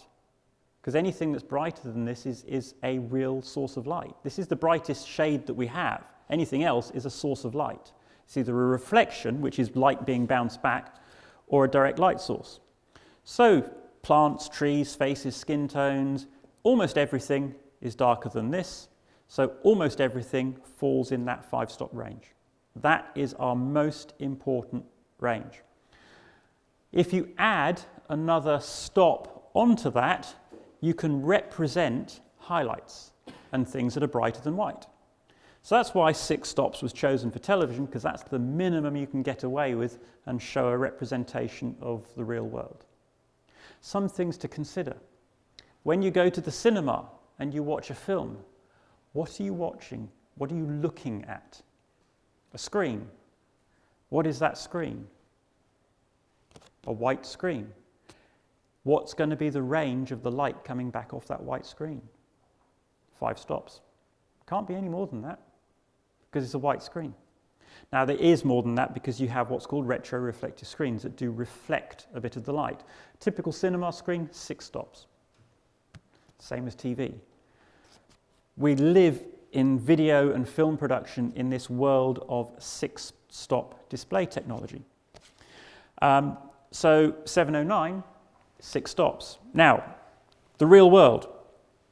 And in fact, like yesterday, actually, we've got some nice examples going on up here on the TV, live TV. Right now in that studio, that guy's face, which is rather entertaining, we have a guy on the television who's doing various things, is falling within that 5 to 6 stop range. But every now and again, as he moves around, or if he gets a bit hot and sweaty, he will get a reflection off the top of his head. Anyone that's follically challenged tends to have really shiny heads that will exceed that 6-stop range, and it looks horrible, because what happens in typical television is we use something called a knee to extend the dynamic range. When we get to 90%, what we do is we compress the hell out of the highlights to fit in 3 or 4 more stops to help deal with these overexposures, these really bright light sources. But it's compressed. It's done at 90%, so that everything from black to white sits uncompressed, unadulterated, nice, looks good. Above 90%, because it's basically a direct light source, you can compress the hell out of it, because most people don't notice. Because who can tell me the exact type of clouds that were in the sky this morning when you came in? No one, because we don't care. We don't walk around staring at the sky and lights and everything else, because they hurt our eyes. We don't care about highlights because they're not important to us. The things that are important to us are faces and skin and plants and trees and the colour of someone's shoes or their clothes or whatever, not what the sky is doing. So we ignore it. And in video, what we do is we take advantage of that, because once you go above stop 5 or 90%, we compress the hell out of the highlights, because in most cases, the audience doesn't notice. It does make our life difficult, though, because we're manipulating the image in a very unnatural way. But every now and again, you get something like a shiny forehead, and it looks horrible because it's compressed. So your skin tones get brighter and brighter and brighter until they hit that highlight, that reflected light, and instead of it being a natural highlight, it's squashed, it looks weird, it's got no contrast, and the colours go all funky. And I'm sure we've all seen it many, many times. That's why makeup artists get paid so much to prevent that from happening on TV sets. You film a lot of storms and clouds and suns. And if you film that with a standard operating system, how do you call it? Standard Gamma, yeah. Standard Gamma. How do you like your highlights and everything? How do you like the details in that? Or I try to avoid shooting them with Standard Gamma, is the short answer to that. To S-Log and then have a higher... So nowadays, yes, I do, but before we had S-Log, and for certain projects where there's not the time to work with S-Log, you have to consider other things. And let's back up a little bit, actually, because this is all going to probably make more sense if we come back to here. So one of the things that we have in the FS5 is Cinegammas. In the FS7, F5, you have hypergammas. They're basically the same thing. They're very slightly different, very, very slightly, but they're essentially the same thing. So this orange line here is my 709 6-stop range. So this is my recording level from 0 to 109%. Most video cameras now record to 109%. The vast majority do. So from 0 to 109%, that's my 6-stop range. Now, to get a bigger dynamic range, you need to, above 709, you need to pull your video levels down. If I'm recording from 0 to 109, 6 stops, where the hell do I put more stops if I want more range? If everything's full already, well, you can't put more in. So to get a bigger dynamic range, what you can do is you can pull your levels down a bit. So my 6 stops, instead of going from 0 to 109, let's say goes from 0 to 80%. So I've now got 30% where I can put some more stops in there. That's how you get a bigger dynamic range. You pull your 6-stop, that mid-range, that important range, down in brightness in your recording, and that allows you then to have some space above that in your recording bucket to put in some more dynamic range. And that's what these Cinegammas and hypergammas do. They're really good at it, so they bring down, so something that was this bright in 709, this is around about 70%, something like that, is now recorded, so that's going to be this stop here, is now recorded down here. So instead of being recorded at 70%, it's now recorded at 60%. That pulls all the levels down, gives me more room to put a nice highlight roll-off up here to cope with the sky and the clouds and all of those things that give us problems. Now, what's important to understand about these gamma curves, they're really great. They are very forgiving. You do have a bigger dynamic range. So instead of having just 6 stops, you have around about 10.5 to 11 stops of dynamic range. So you have much greater dynamic range. Remember, each stop is 2 times. So going from 6 stops to 11 is an enormous improvement. But as with all of these things, there's no free lunch. When you see these lines on this particular chart, when they're vertical like that, high contrast.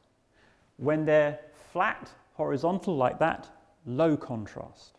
So as you go up this chart, the contrast in the picture is slowly reducing. So up here in the sky, in the clouds, they are going to be very, very low contrast. So if you looked at the cloud with your eyes, you might see this dark, shadowy base and bright bits and everything else, but when you record it, it's just sort of a fluffy cloud with no contrast. Looks flat. You lose all the detail. But the audience will never notice that. In fact, we've become tuned to that when we watch TV. You never see realistic looking clouds, or very rarely on television. It's really rare. Because if you were to show a typical cloud in the sky on a bright sunny day, the cloud on its own might have a 10-stop dynamic range. There's no way you can show that, even on any TV, so it's always compressed. Anyway, coming back to this. So, where do we normally expose faces and skin tones? 70%, somewhere around there, typically, for 709. For these curves to work, as they're designed to work, you want to expose darker. Because that face shouldn't be at 70% anymore. That face which was recorded here should now be recorded down here at 60%. That would be the correct exposure. And this is something, if you're working with log, if you're working with these gamma curves, is you need to think about what is exposure. Exposure is not how bright your image is. That's not what exposure is. Unfortunately, and it's not a criticism of you guys at all, that's what TV cameramen are taught. TV cameramen are taught exposure is how bright your picture is. A film cameraman is taught that exposure is how big your aperture is. And it's the same with video, actually. Exposure is not how bright the picture is how much light am I letting fall on the sensor. That's what exposure is. The word explains it, exposure. How much light am I exposing the sensor to? Not how bright the picture is. And Can I ask a question? So this basically, Cinegammas are in between Rec 709 and an S-Log. yes, that's right. Yep. So that would be a very practical way. I've never worked with S-Log, so that would be a very practical way to start getting to know the work. Yes and no. So yes, Cinegammas are a halfway point between 709 and S-Log, but the way you work with them and the workflow is still very different to S-Log. It's not, from a learning point of view, yes, it does help to go to Cinegammas and to use them properly before you go to S-Log, but the reality is that most people don't use Cinegammas and hypergammas properly. We'll come on to that in a minute. You would buy this camera is partly because it has this much greater dynamic range, yes. Right? So why would you even record in Rec 709 when you have these other options? I'll come on to all of that. So. And it's a very good point, is why record on 709 when you have all these other options with a big dynamic range camera. But it is a really important point, and I must make sure that I remember to cover it. So when you're using these gamma curves, you actually should be exposing them a bit darker. And it's really easy to see for yourself with these cameras. If you get one of these cameras, put the camera into 709 without changing the aperture or changing the ISO, switch the camera to Cinegamma, watch what happens to the picture. It gets darker. You're not changing your exposure, you're just changing the gamma curve. The picture gets darker. It's supposed to be darker because these are supposed to be graded. You're supposed to shoot a little bit darker, take them into post and grade them. The only way you can record more dynamic range is by bringing those levels down to make room for the extra dynamic range. If you expose these exactly the same brightness as you expose your 709, you're not going to get any more dynamic range because you're going to push all of these curves up here. They'll all go off above 100%. Your highlights will be overexposed. Are you getting any help from the viewfinder there to see what you're doing? To know, okay, it's becoming darker, but how do you know, can you judge it by looking? Yes, you can. You can judge it by looking with the Cinegammas. So, what most people tend to do with the Cinegammas, because Sony are really good at not telling people how to use them properly, because they just give you them and they don't tell you anything about them. It's just, here you are, here's some Cinegammas. Go and make it up for yourself. Most people, because they've never been told, expose them normally. 70% skin tones, things like that.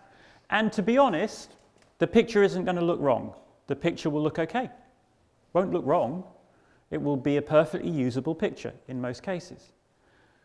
But if you were to shoot Cinegammas at 70% and then to close your aperture down by a stop and look at your picture, what you would see in most cases is the contrast in the face or skin tones of what you're shooting suddenly get much nicer and improve. this curve comes in pretty quickly. If you go from that to that, you're halving your contrast.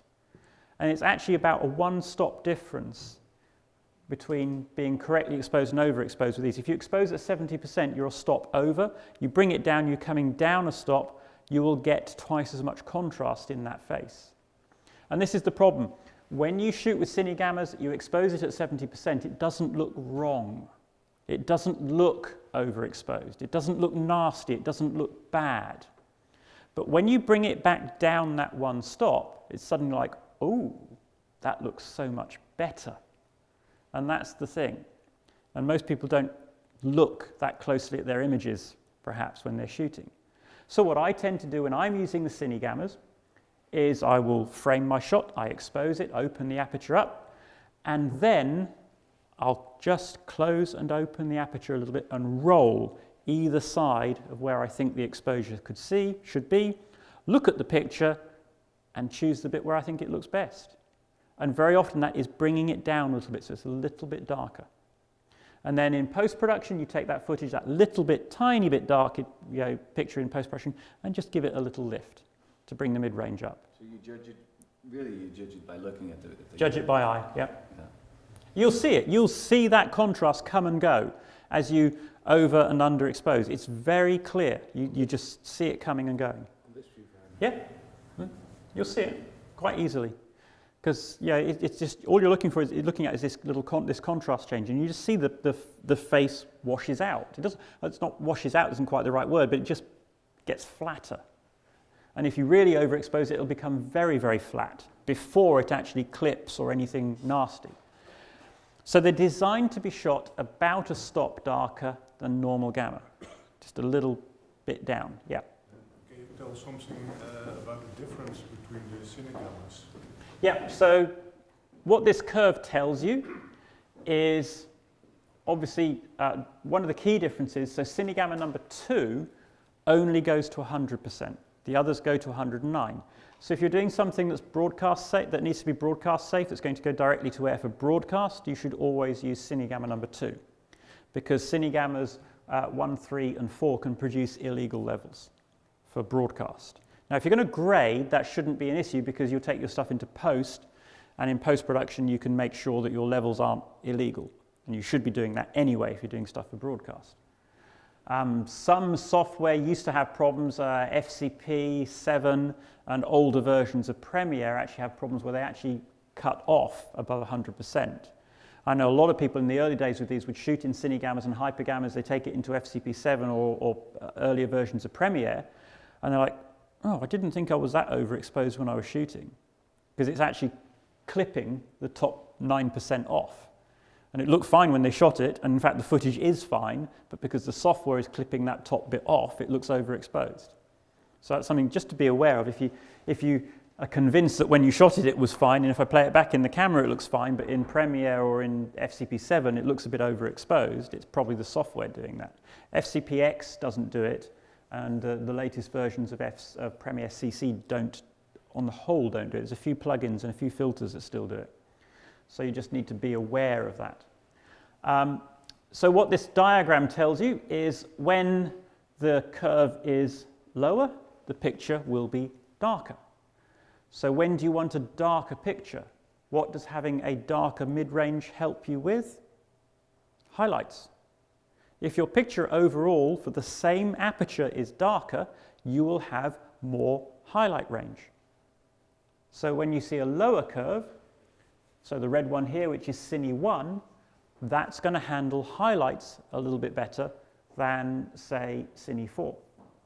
But Cine 4, because the curve is a bit higher, is going to give you a brighter mid-range, and that will help you work with low light scenes, because it's going to lift your mid-range up when you're shooting. So you won't have as much noise in your picture, perhaps. Is there anywhere where you can, sort of tutorials on my website, xdcam-user.com. Yes. Oh yeah, absolutely. So the Cinegammas are very forgiving. If you do overexpose them, the nice thing about them is that they don't look bad when you overexpose them.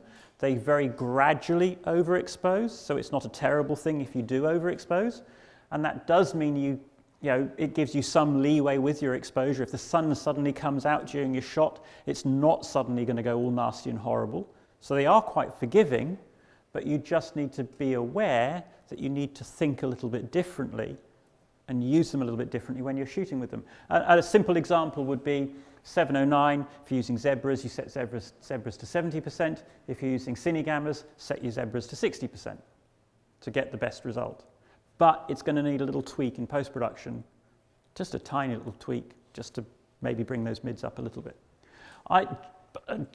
Stepping aside a little bit, it's a bit of a sidetrack. I actually think, to be honest, that for television, 70% skin tones is too bright. Personally, I don't like it. I think faces look fluorescent. I mean, you look at this now, and their faces are almost glowing off the screen. I look around at you guys sitting in this room right now, and your faces do not look like that. Your faces are darker than I'm seeing on that screen. But we have programmed ourselves to expose like that.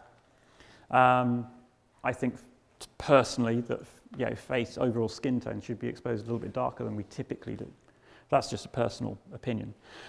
So that's Cinegammas. Really good way of getting more dynamic range, 10.5, 11 stops, but without having to really totally change the way you do your post-production or anything like that. One of the key things actually with Cinegammas is down here, you'll see that the lines fairly closely follow 709. So the contrast in your shadows is really good. It's a contrasty picture. It's only when you get to the highlights that contrast goes away. So there's lots of data down here in the shadows, lots of picture information. Now when we go to log, you can see that this curve, it's a curve from way, way down here. In fact, middle grey is down here somewhere. Once you get to middle grey, everything above middle grey is sort of this sort of shade of grey, middle grey, something like that. Everything is reducing relative to what we're shooting in data. Less and less and less data relative to the scene that we're shooting. So given that restricted recording bucket that we've got, it's going to be really important that you get your exposure just right with log. And in fact, if anything, overexposed. Now I'm just going to go back to this other presentation for a minute and this particular graph. I'm not going over the top of too many people's heads right now, am I? A little bit? Yes, question? The difference between the Cinegammas and the hypergammas? They're the same. They are the same thing, basically. And I can't remember. I should have put it in here. There is one of the hypergammas and one of the Cinegammas are identical. And if I remember right, hypergamma number 1 is the same as Cinegamma 3. If I remember right. They are exactly the same thing. Sony have just given them different names in these cameras to those cameras. I'm not quite sure why, just to try and separate the cameras a little bit, but it's the same thing. If you have a camera with hypergammas, just before I go into this very quickly, if you go into the FS7 or F5 and you look at the hypergamma name, it'll have a name. It'll be something like HG3, and then it'll be 4 numbers, something like 4609, and then G and 36 or something like that. The first 3 digits of that number, 460, is the dynamic range in percent compared to 709. So if it's 460, it's 460% more dynamic range or more overexposure range than 709. The 4th number, which is either a 9 or a 0, is the recording range. 0 is 100%, 9 is 109. So if you need broadcast safe, choose one with a 0. The last 3 digits are middle grey, where you expose middle grey, and it's typically 30 or 36.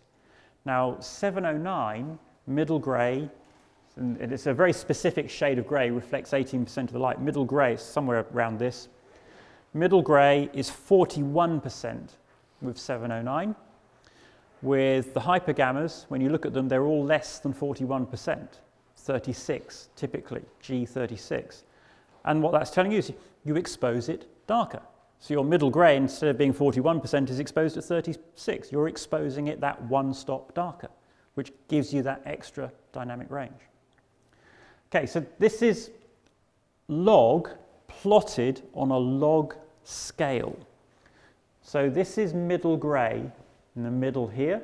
And these are stops, getting brighter, 1, 2, 3, 4, 5, and so on, brighter, and 1, 2, 3, 4, 5, and so on, darker.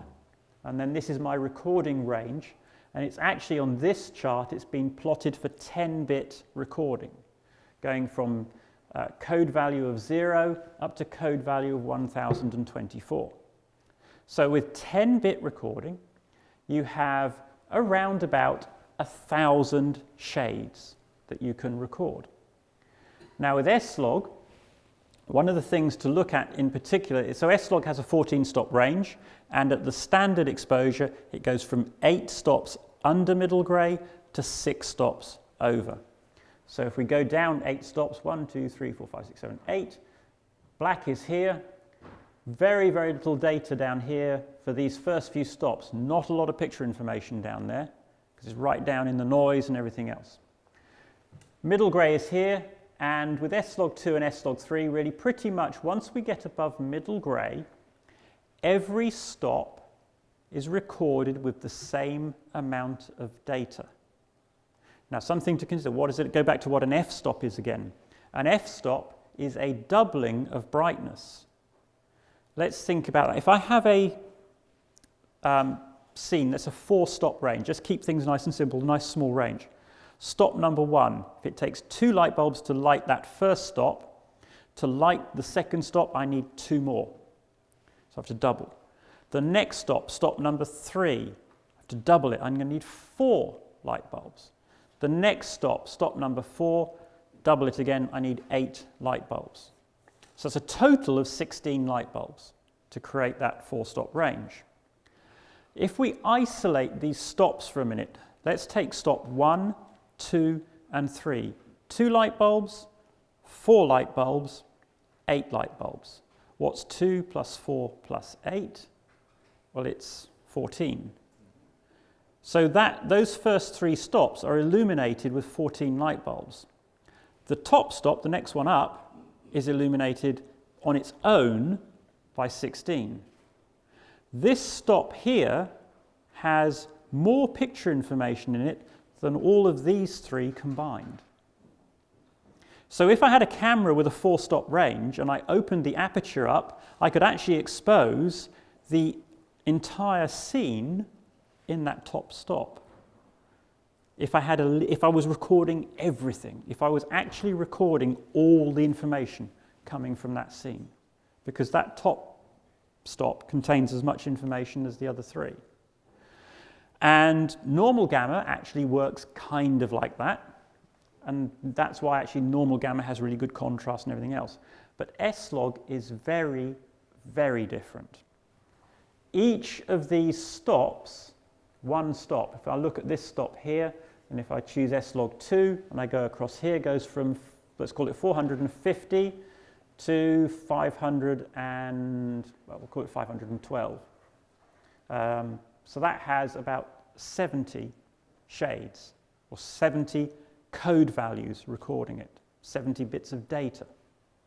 Go up to the next stop up here, and this one goes from round about 640 to, oh, it's about 700, just a bit over 700. Same amount of data, exactly the same amount of data. So although in the scene that I'm shooting, the light has increased hugely, I'm only recording it with the same amount of code values, same amount of codec space. So I'm actually, relative to what I'm shooting, throwing away a ton of picture information each time I go up. But again, this sort of mimics the way we see the world, so we don't tend to notice this. But also what it does actually say is if I take a face, let's just take just a face, and I expose it here, or I expose it here, that face is actually recorded with the same amount of picture information. So in terms of how much information I have about that face, which affects how you can grade it, it doesn't make any difference whether I expose that face here, here, or here. I'll be able to grade that face exactly the same. Now, it's going to get brighter, but the amount of information that's recorded is the same. This is 10-bit. Now, this is an 8-bit camera.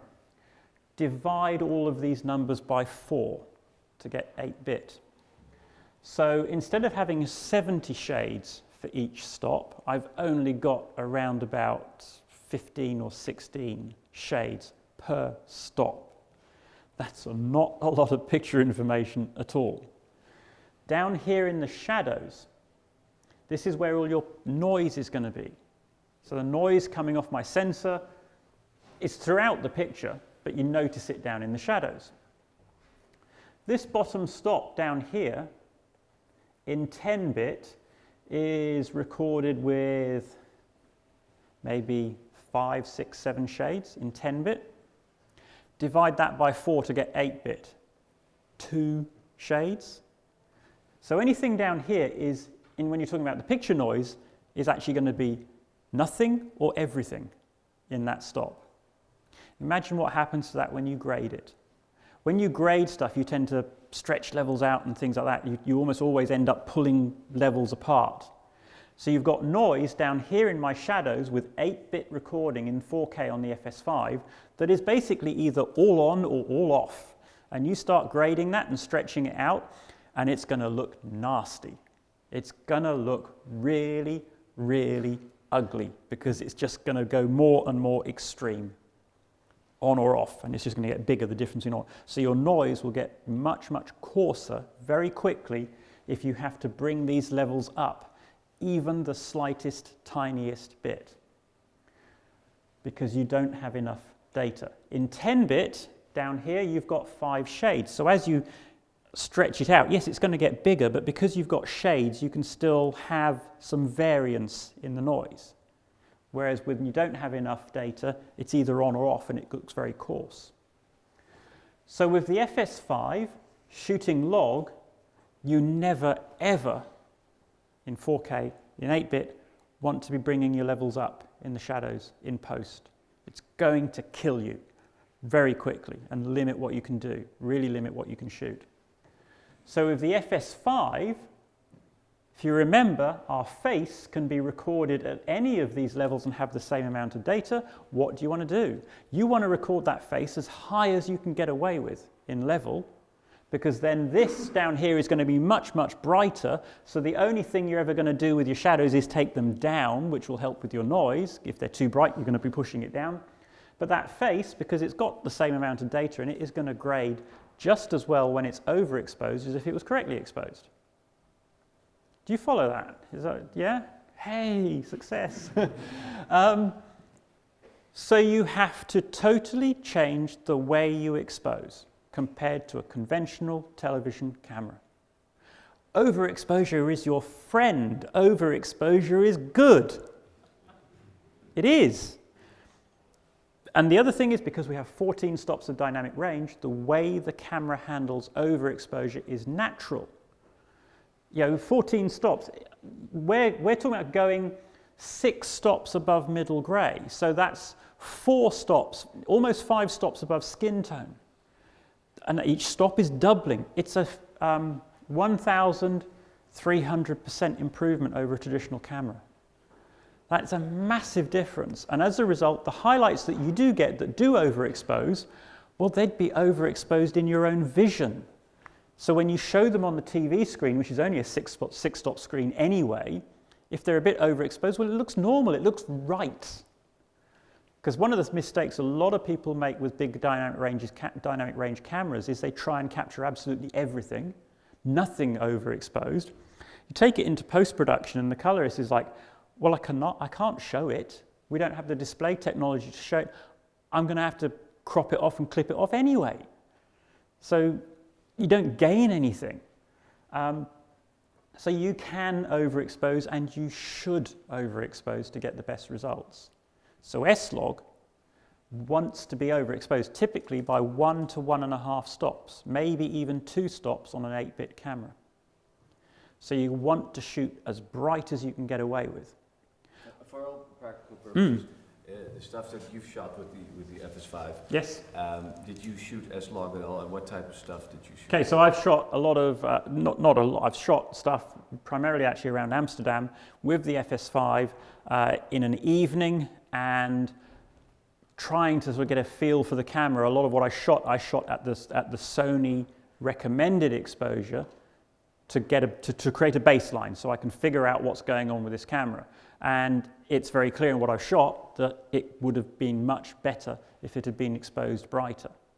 The problem is it's tricky to do with this camera because you just have to bite your tongue and look in the viewfinder and accept that the picture looks overexposed. But you shot S-Log. Yes, I've shot S-Log with the camera, yes. So this camera has two different S-Log curves, S-Log 2 and S-Log 3. Now with a 10-bit camera, I would always urge you and push you towards S-Log 3, so FS7, F5, S-Log 3, because S-Log 3 is very easy to grade. Now the reason why it's easy to grade, how are we doing for time? We're okay. S-Log 3, this red line here, and then S-Log 2. They both have exactly the same dynamic range. There is no difference in the dynamic range. But S-Log 3, from just below middle grey, about here, all the way up to here, this is, if you on this chart, if you look, this is a straight line. S-Log 2 is curved, and it actually curves all the way up through its entire length. It's never actually a straight line. Now what that means is in post-production, when you make an exposure change and you move a straight line up or down, you just get, with a gain control, you just get an exposure change. If it's a curve and you move it up and down, you don't actually get an exposure change. You get an exposure change at one point in that curve, but you get a different exposure change at the top and a different one at the bottom. So S-Log 2, when you try and grade it, you have to grade the top, the middle, and the bottom separately. So you do your mids, your highs, and your shadows differently. S-Log 3, generally you can apply the same correction to the entire thing and it just sort of goes up and down in brightness, as you would expect. So S-Log 3 is actually quite easy, quite intuitive to grade and to work with in post, whereas S-Log 2 is a pain in the backside. S-Log 2 was developed for the F65 camera. It matches the sensor, and there's all sorts of stuff to match that particular sensor. And from a technical standpoint, it's fabulous. But from a usability point of view, it's awful. And another thing that you get, actually, S-Log 2 is paired with a Sony color space gamut called S-Gamut. And again, this is a very typical Sony thing. They're an engineering company. And they captured as much color as possible off the sensor. And as a result, they capture a lot more green picture information than most normal cameras do, which was seen as being a good thing. Let's capture as much as we can. But what that means is that when you grade it and you bring it down from this big color space into our normal television color space and you shrink it down, the color shifts. And every time you make a color change with S-Gamut or a saturation change with S-Gamut, there is a green shift to the picture. So you do your grading, it all looks wonderful. The director comes in and says, yeah, can you just bring the colors up a little bit? So you just bring your saturation up a little bit and it all goes green. And it's a pain in the backside to work with. Technically, it's actually very, very good. And if you are a very good colorist, or you're using ACEs or a very sophisticated workflow, you can manage it and it's fantastic. But for most of us, we're not doing that. We're just trying to get a picture nice and simply and easily. S-Gamut 3 and S-Gamut 3 Cine, which work with S-Log 3, don't do that. That behavior has been eliminated. It's much easier to work with, and as a result, most people will get a better end result because it's easier to work with. And that's in this camera. Yeah, well, it's in both cameras. The problem, though, with this camera in 4K, so 14 stop range, we have +6 above middle grey. And if we go up here, we'll see that +6 with S-Log 3 is here. It's around about sort of bit number 900, something like that, which is about 92% recording. So when you're shooting with S-Log 3, FS7, F5, FS5 never actually goes above 92%. So you have nearly 20% of your available recording data that's just not used. It's wasted. Nothing in there. It's empty. Now, if you have a 10-bit camera where you've got 1,000 code values, that really doesn't make any difference. But when you've only got 235 code values and you're not using 40 of them, that makes a huge difference. because it's really reducing your data. S-log2 goes all the way from 0 to 109%. It maximizes the data. So with this camera in 4K, you want to use S-log2 because that's the only way you're going to get a sensible amount of data in that 4K recording. S-log3 just isn't going to cut it. So S-log2 is what I recommend. And expose it brightly. Now, there are some official levels for S-log exposure. Let me just find the slide. So these are the correct exposures for S-log. S-log2, white would be exposed at 59%. So if you had a white piece of paper, it should be 59%. S-log3, 61%. Let's keep it nice and simple and just call it 60% for both of them because it's 1% is not going to make any difference.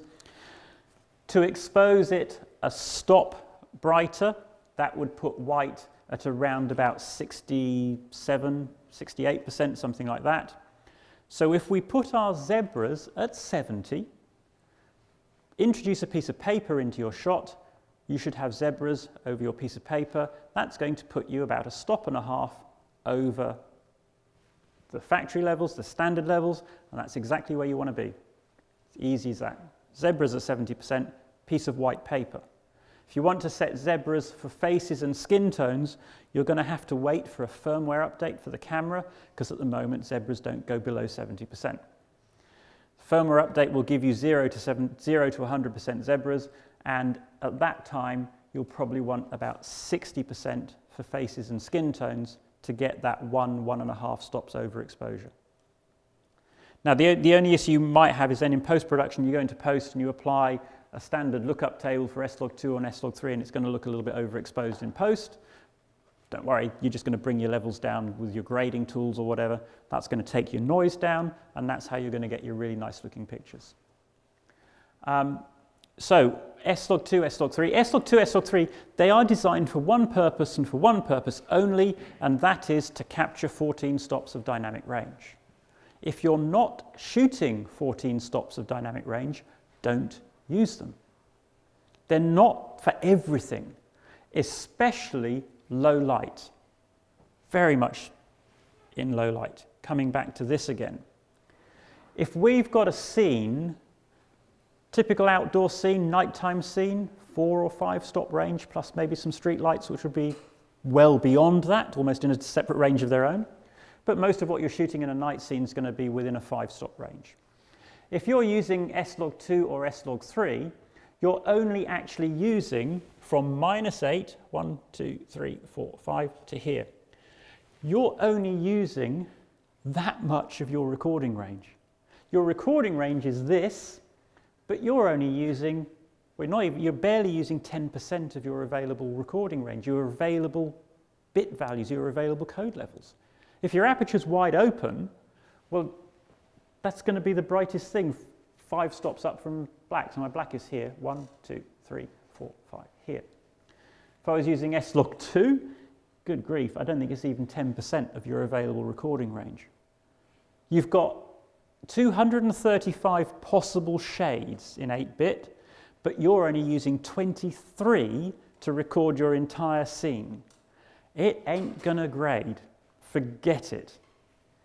Even with S-log3, which is a little bit better in darker scenes, you've probably only got 20%.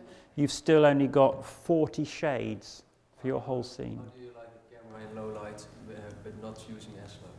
So in low light, this is where you go back to 709. In HD or in 4K, it doesn't really matter. You know, because 709 has a 6-stop range. Out at night on a dark street, if you've got 5 stops, you'll be lucky. So that you're then filling that bucket. So if this was 709, we'd be recording that 6-stop range would go from down here all the way to up here. We would be using our 235 shades of grey. We would have lots of picture information that we can then take into post if we want to still work with it in post and grade. And because each stop is recorded with so much more information, it's going to grade much, much better than S-log2 or S-log3 ever will. So in low light, don't use S-log. Use a smaller gamma curve. Now it may be, typically a lot of low light situations, You'll have street lights, you might have some signs and things like that that are causing you a problem. And that's where the Cinegammas work really well. And the hypergammas, if you've got an FS7. There is a smaller range, so you are getting more data per stop, but it has that highlight roll-off that help you handle those highlights. So when you're looking at gamma, when you're choosing gamma curves, it's really important that you choose the most appropriate gamma for what you're shooting. S-Log2 and S-Log3 are not a kill-all, use-it-for-all gamma. They are purely for wide dynamic range. Yes? How do you shoot northern lights? Standard gamma, just to maximize that data range, because there's not a large dynamic range with the dynamic lights generally, with the northern lights. Sometimes you can get a bit of a bigger dynamic range, but generally there isn't. And again, I just want to maximize my data.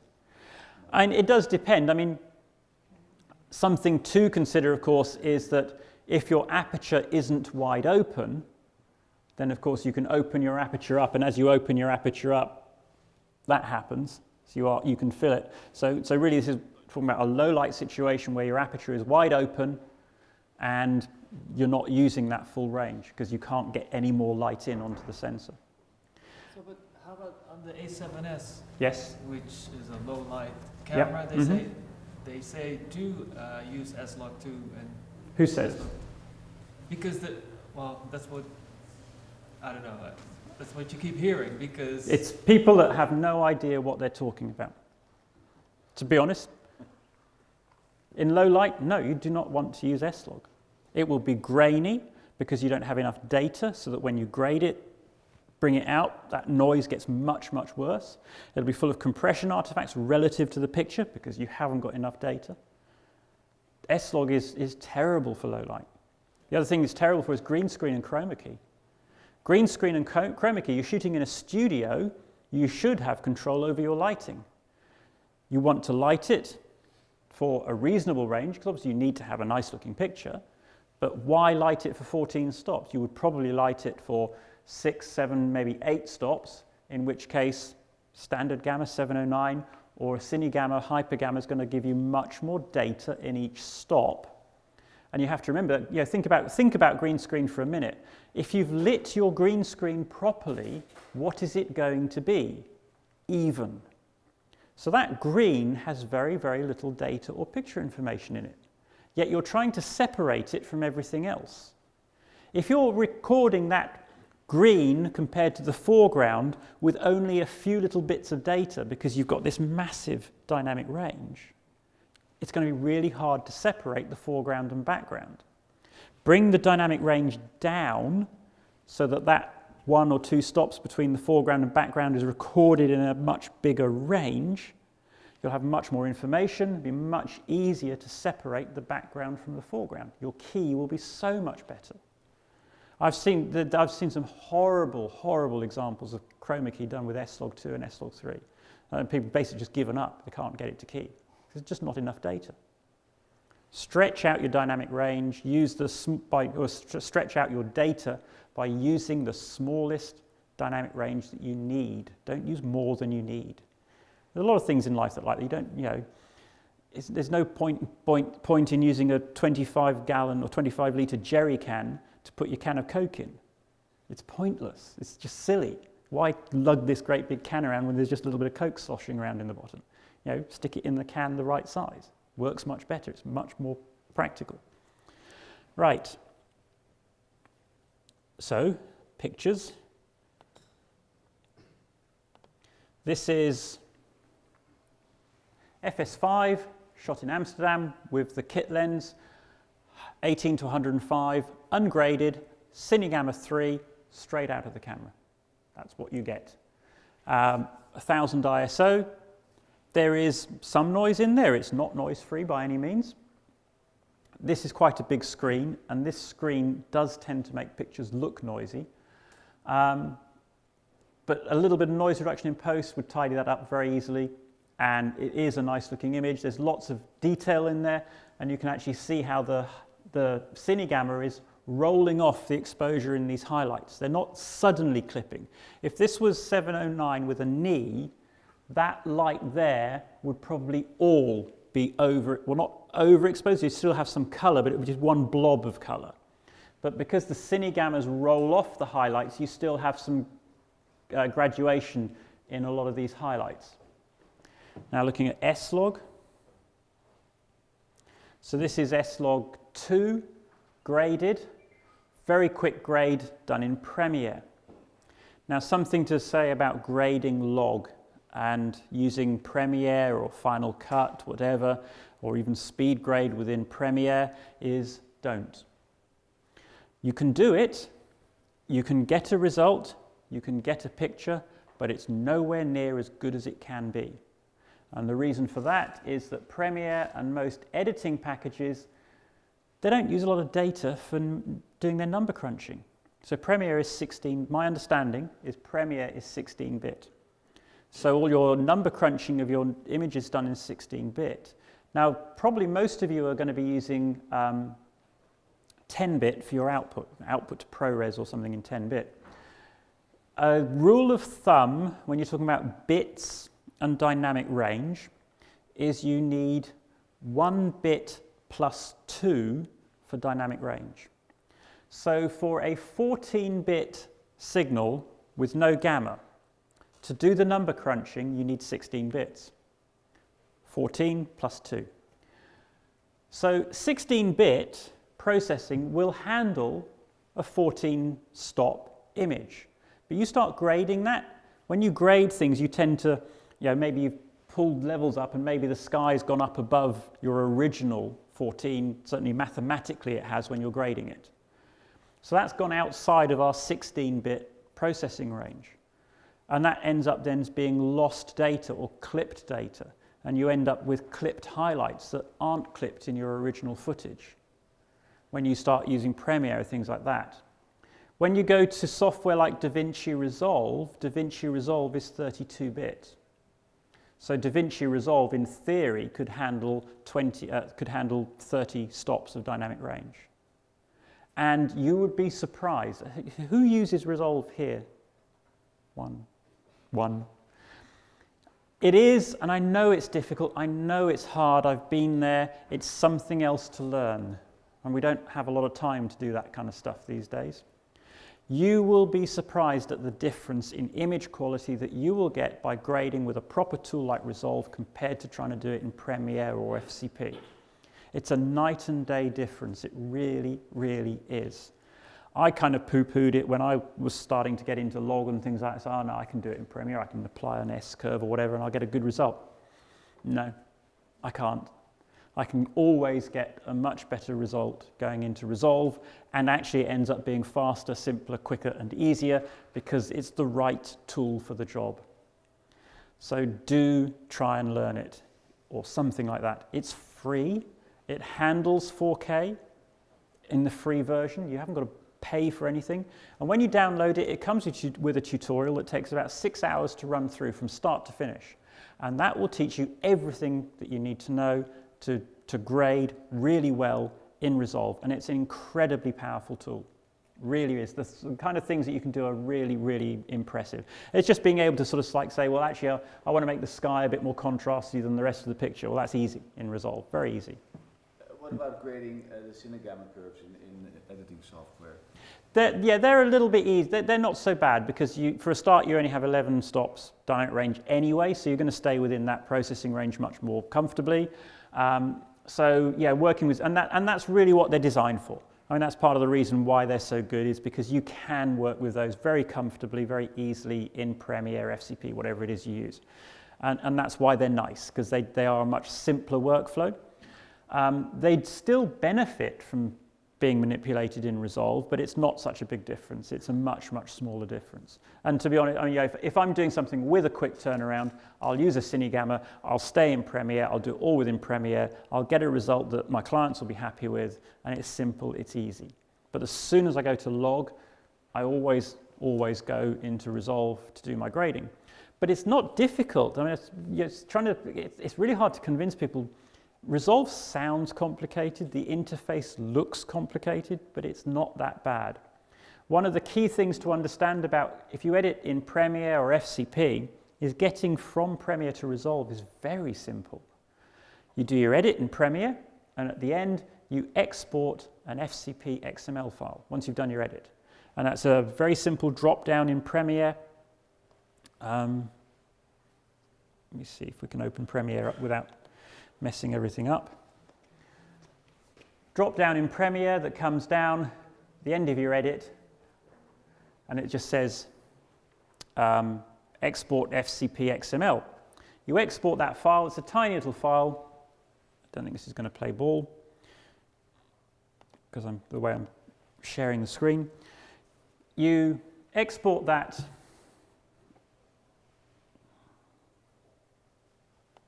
Let's just see if this will work for us. No, okay. I'm not going to be able to show you that live. You export the XML file from Premiere, and it's just a very tiny, it's a text file basically. You open up Resolve, and in Resolve you go Import XML, you find that file, and you open it. And hey presto, as if by magic, your Premiere or FCP project opens in Resolve. That's it. You're now in Resolve. You go to the grading panel and you do your grade. And then at the end of that, what you do is you render your footage out, and you don't render the whole timeline as a finished piece. You render each clip individually. And Resolve does this. Resolve is set up to do this. So Resolve will render all the clips out as individual clips. You export then another XML file from FCP, from Resolve, export XML from Resolve, go back to Premiere, import that XML file, and bingo, your edit magically now appears back in Premiere with the rendered footage. It's actually very, very easy. It's very fast. It really doesn't add much time to your project to do that round trip. And once you do get your head around Resolve, you will find that you can grade in Resolve much faster than you can grade in Premiere, because it's a grading tool. It's what it's designed to do. So I really would sort of recommend that if you haven't at least tried it, try it. This is the S-Log2 from the camera as it was shot. You can see how flat it is, how low contrast it is. And one of the issues that, because that makes focusing hard as well when it's that flat. But you do have the gamma assist function in the FS5 that corrects it gamma-wise, so your contrast is nice in the viewfinder, which makes focusing nice and easy. Now, something to be aware of, on the back of the camera, we have our SDI out, our HDMI out, and our LAN port here. Now, you're going to be, anyone that's an early adopter, buying one of this camera, they're going to be shipping next month. And from what I've heard, they're on time and coming into Europe in nice large numbers. Be on your set, on location, got your monitor plugged into your SDI, and you hit the record button, and the producer's going to go, what the fuck? Because the picture's going to disappear off your monitor. On the first release firmware, version 1, there will be a limitation that when you are recording in 4K, nothing will come out of the SDI or HDMI connector. The moment you hit record, your picture's going to disappear on those connectors. That will be fixed in version 1.1, which is due out very, very soon after the launch of the camera, and it's an update that you can do yourself. And 1.1 will probably bring a few other extra tweaks and features as well. This is the double-edged sword of firmware updatable cameras. It allows manufacturers to release a camera before it's finished. Sony probably don't like me calling that not finished, but that's the reality. And every manufacturer does it. It's not just Sony. They are all guilty of it. Everyone does it now. So the downside is the camera comes to market very quickly, and maybe not everything is quite as it should be. The big plus side, though, is that over the life of this camera, it will get better. It will be improved. There will be things like the RAW option and other things I'm sure will get added to the camera. So there are pros and cons to it. There are lots of pluses to it as well. The F5 and F55 camera from Sony has been on the market for almost 3 years now, a very powerful camera. The amount of stuff they added to that camera over that period of time has been amazing, and you haven't had to pay for most of it. We got anamorphic, we got crop mode, we got all sorts of extra functions that were free and added to that camera by firmware updates. So it's not all bad, but you just need to be aware that at launch, HDMI or SDI output during 4K recording won't be there. You have to wait for version 1.1. Not great, but yeah, I think it's better to know about it now than get home with your nice shiny new camera. Oh, my new toy. Why doesn't that work? What's wrong with that? These are the bit rates that it does. One thing to note on this side, something I hadn't mentioned before, is you also have AVCHD in HD with this camera. A lot of FS700 owners are probably going to upgrade to this camera. It's a logical step to them. It's in that same sort of price range. And that camera is AVCHD. So it'll be quite handy for them to be able to stay with AVCHD if they want. Personally, I wouldn't bother with AVCHD because XAVC is so much better. It's a much, much better codec. It's supported by all of the NLEs now, Avid, Premiere, FCP, FCPX, not FCP7. All support XAVC, easy enough to work with.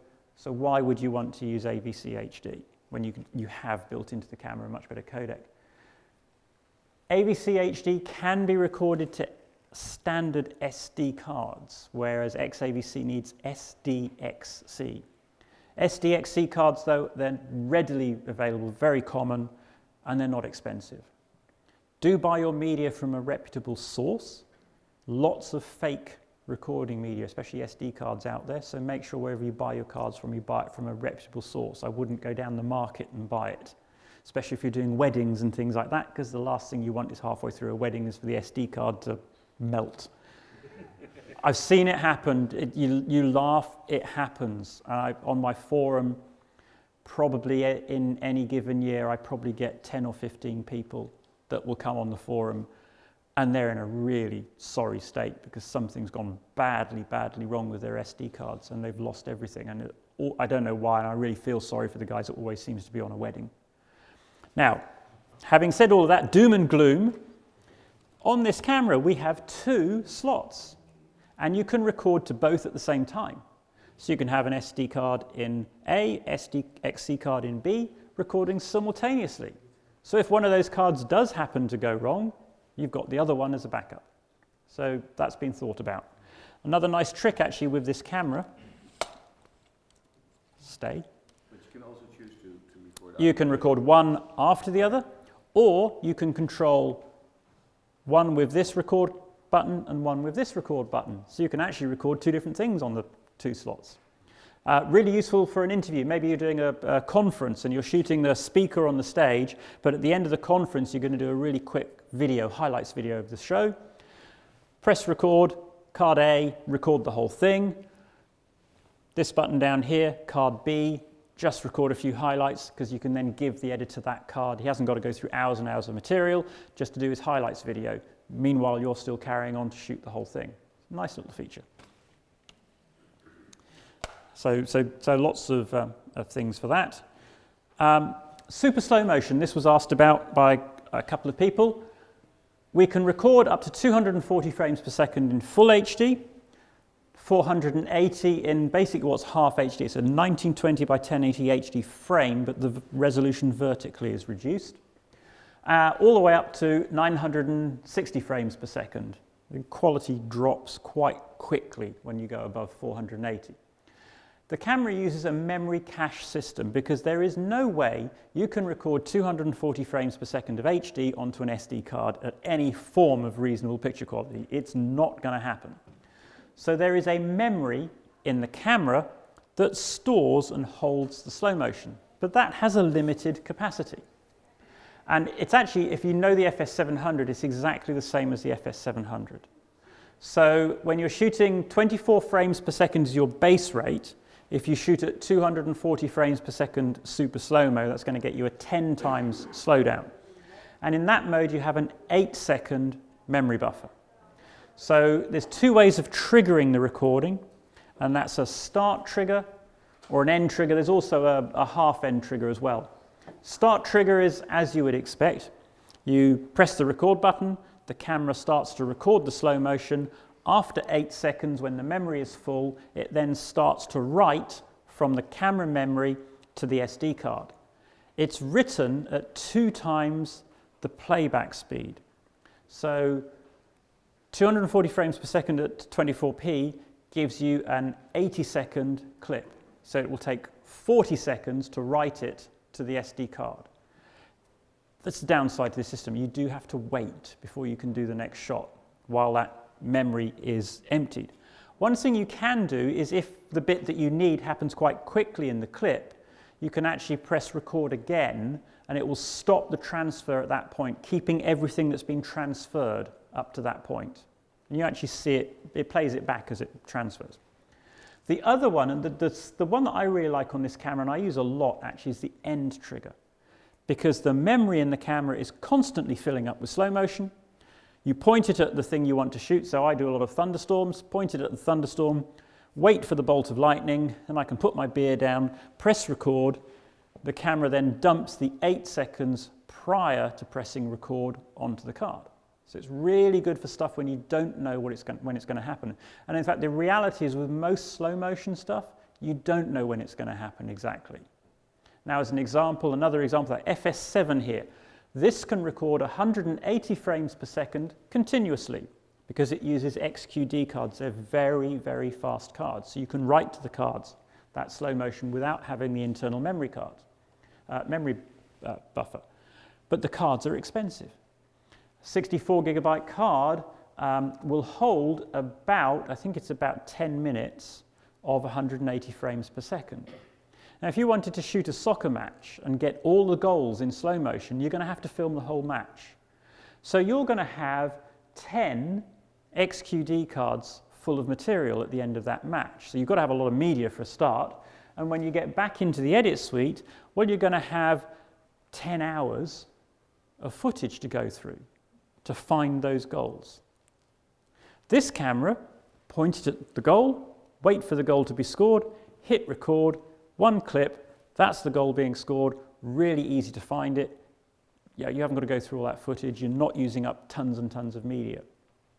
A trick that I used to do with my FS700, and I will probably do with this camera as well, that I used to make use of a lot, is to plug an external recorder into the SDI, or the HDMI if you want to do it in 4K with this camera, although the slow motion is HD, so it'll actually be HD.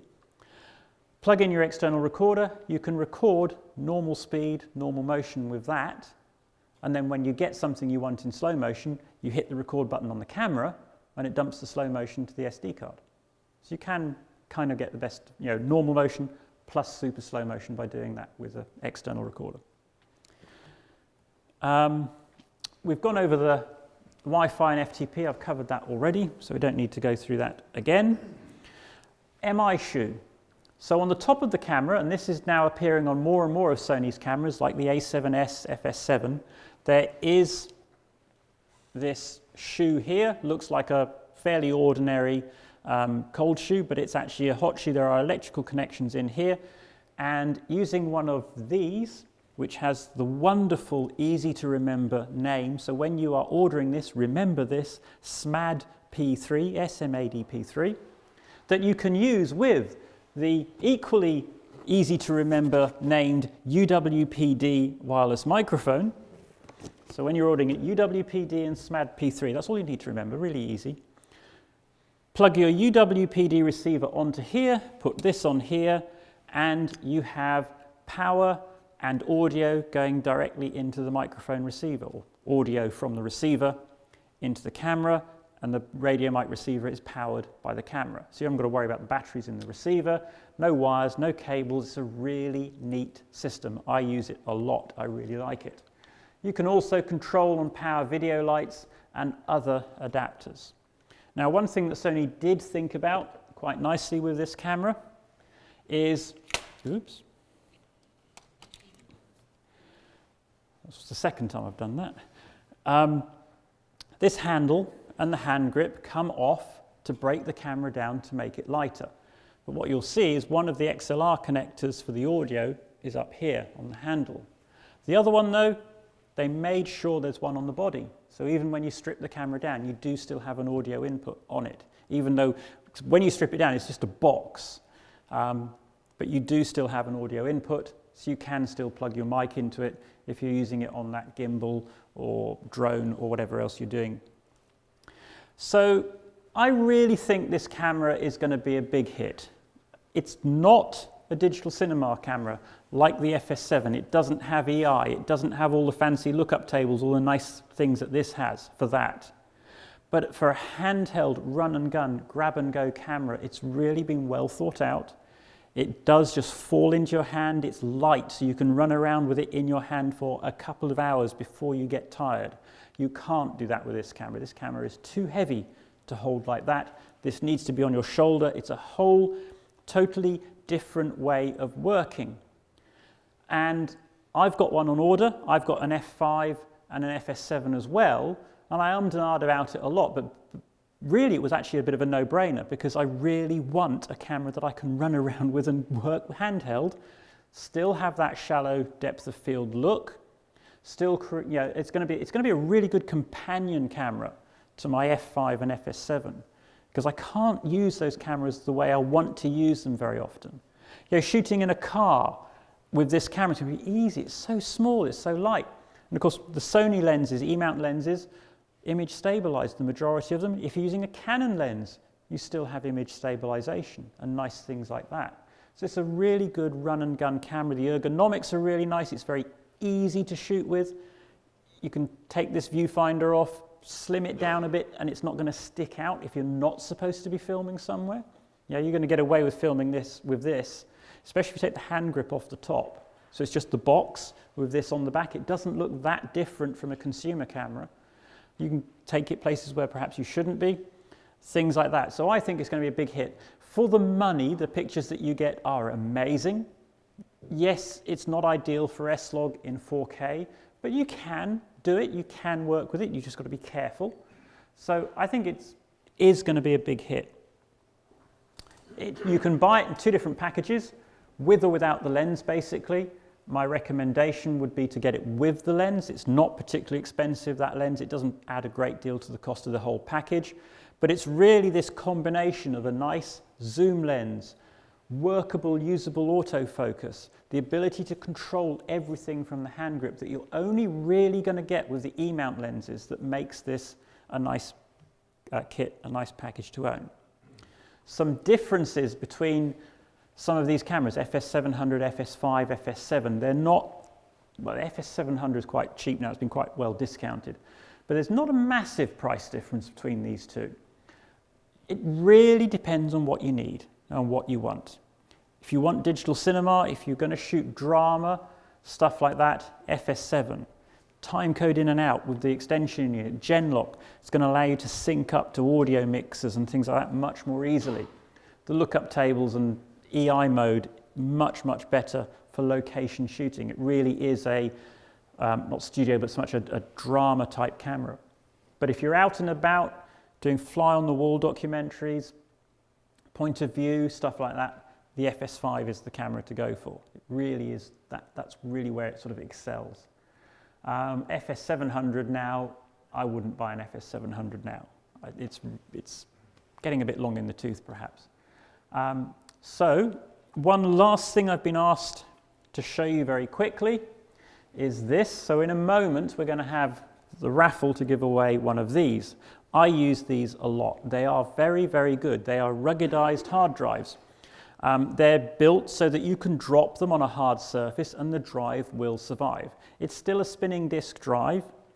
They do SSDs as well, but this is a spinning disk drive.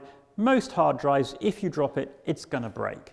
These, they're designed to be used in a production environment where things do get dropped, do get thrown around, maybe shipped, you know, by couriers and things like that, and they're built to take those knocks and bumps. They're sort of shower proof. You've got rubber seals to keep dust and dirt out of your connectors.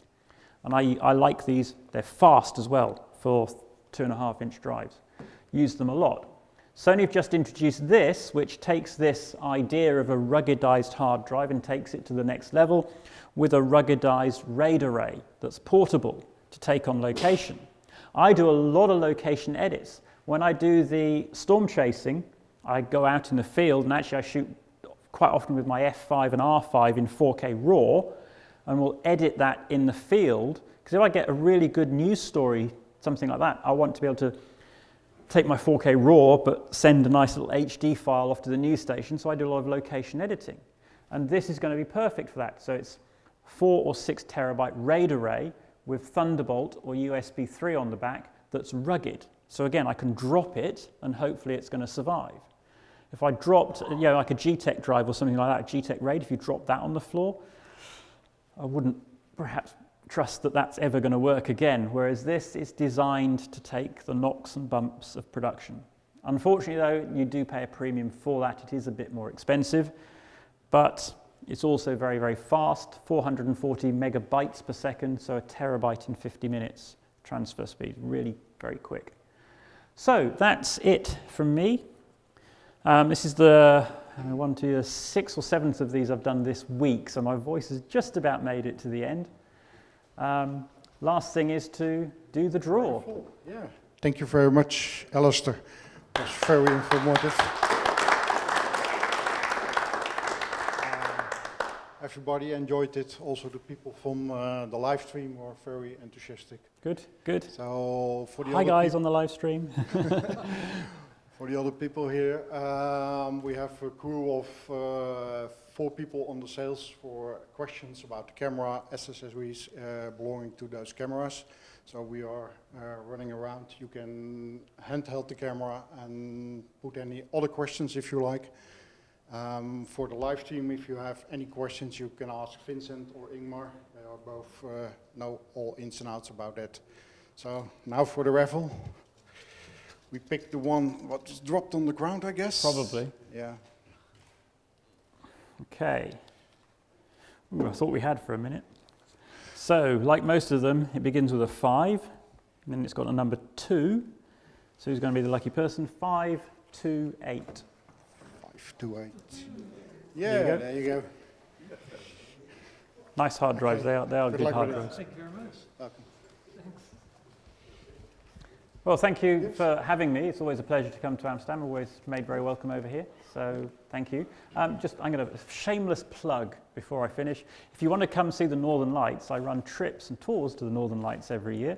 You can join me, and I teach people how to photograph and video the Northern Lights, or if you want, storm chasing and tornado chasing as well, if you're feeling really adventurous. And you'll find those on my website, xdcam-user.com. And as mentioned earlier, all this stuff I write up. You'll find much more information on S-log and exposure and gamma curves and hypergamma, cinegammas on the website. So do have a look. Can I still apply for Mexico? Hmm? Can I still apply for Mexico? Mexico? No, it's a big storm. Oh, yes. The Category 5 hurricane about to hit Mexico, yes. I won't be going to that one. It's some countries you just don't want to be when the weather's that bad. Okay, forgot to tell that there are some refreshments and some broodjes in het Nederlands gezegd. Dus. I have one question about the audio. Is it also possible to use it as 4-channel audio? No, it's 2 channels. Two channels. Change that in future? I don't know for certain, but my suspicion would be no. There's different processing in this camera to that camera, and I suspect that part of keeping the cost down, size, weight, power down, will be that it's probably limited to 2 channels. Somebody asked me to ask you, does it have a waveform on it? No. No. It has histogram. Nice feature on the histogram is the ability to superimpose where your zebra is set. And actually for S-log that's going to be really useful, because what you have is the histogram and then what they call histogram plus zebra point, and it puts a yellow line through the histogram at your zebra level. So you don't have to have the zebras on, you can turn the zebras off, and then on the histogram you have this marker on the histogram. So if you were trying to expose your white card or white paper at 70%, then you'd have that yellow line at 70%, you'd be able to see it on the histogram where that exposure is. So that will work. Actually, that should work very well, and in fact, in many respects, it might work better than the waveform, because generally, on that size of screen, the waveform is so tiny that it's really difficult to actually make an accurate measurement of anything. So that should work quite well. Any more questions quickly? Yes? Do you think it will be possible to load LUTs in future software versions? I don't think so. Again, it's different processing. I suspect with this camera that the LUT processing that there is being done in the viewfinder circuits as opposed to actually in the main part of the camera. So I doubt, really doubt you'll ever get them on the HDMI or SDI. There may possibly be more options for what you can do with the viewfinder image, but it's probably only ever going to be for the viewfinder. I say I don't know for sure, I'm guessing, but that would be what I would guess. Can we use the same viewfinder on the FS7 on the... Yes, you can. It's exactly the same connector, and the FS7 viewfinder can be used on the FS5 if you wish. There's no problem doing that. I believe, though, it's quite an expensive thing to buy as a spare part. Of course, you can add all the third-party viewfinders, Alphatron, Zacuto, etc., if you wish. Any more questions? And, of course, Vocas will supply with a lovely bracket for your viewfinder. That's it, right, thank you very much. Enjoy the sandwiches.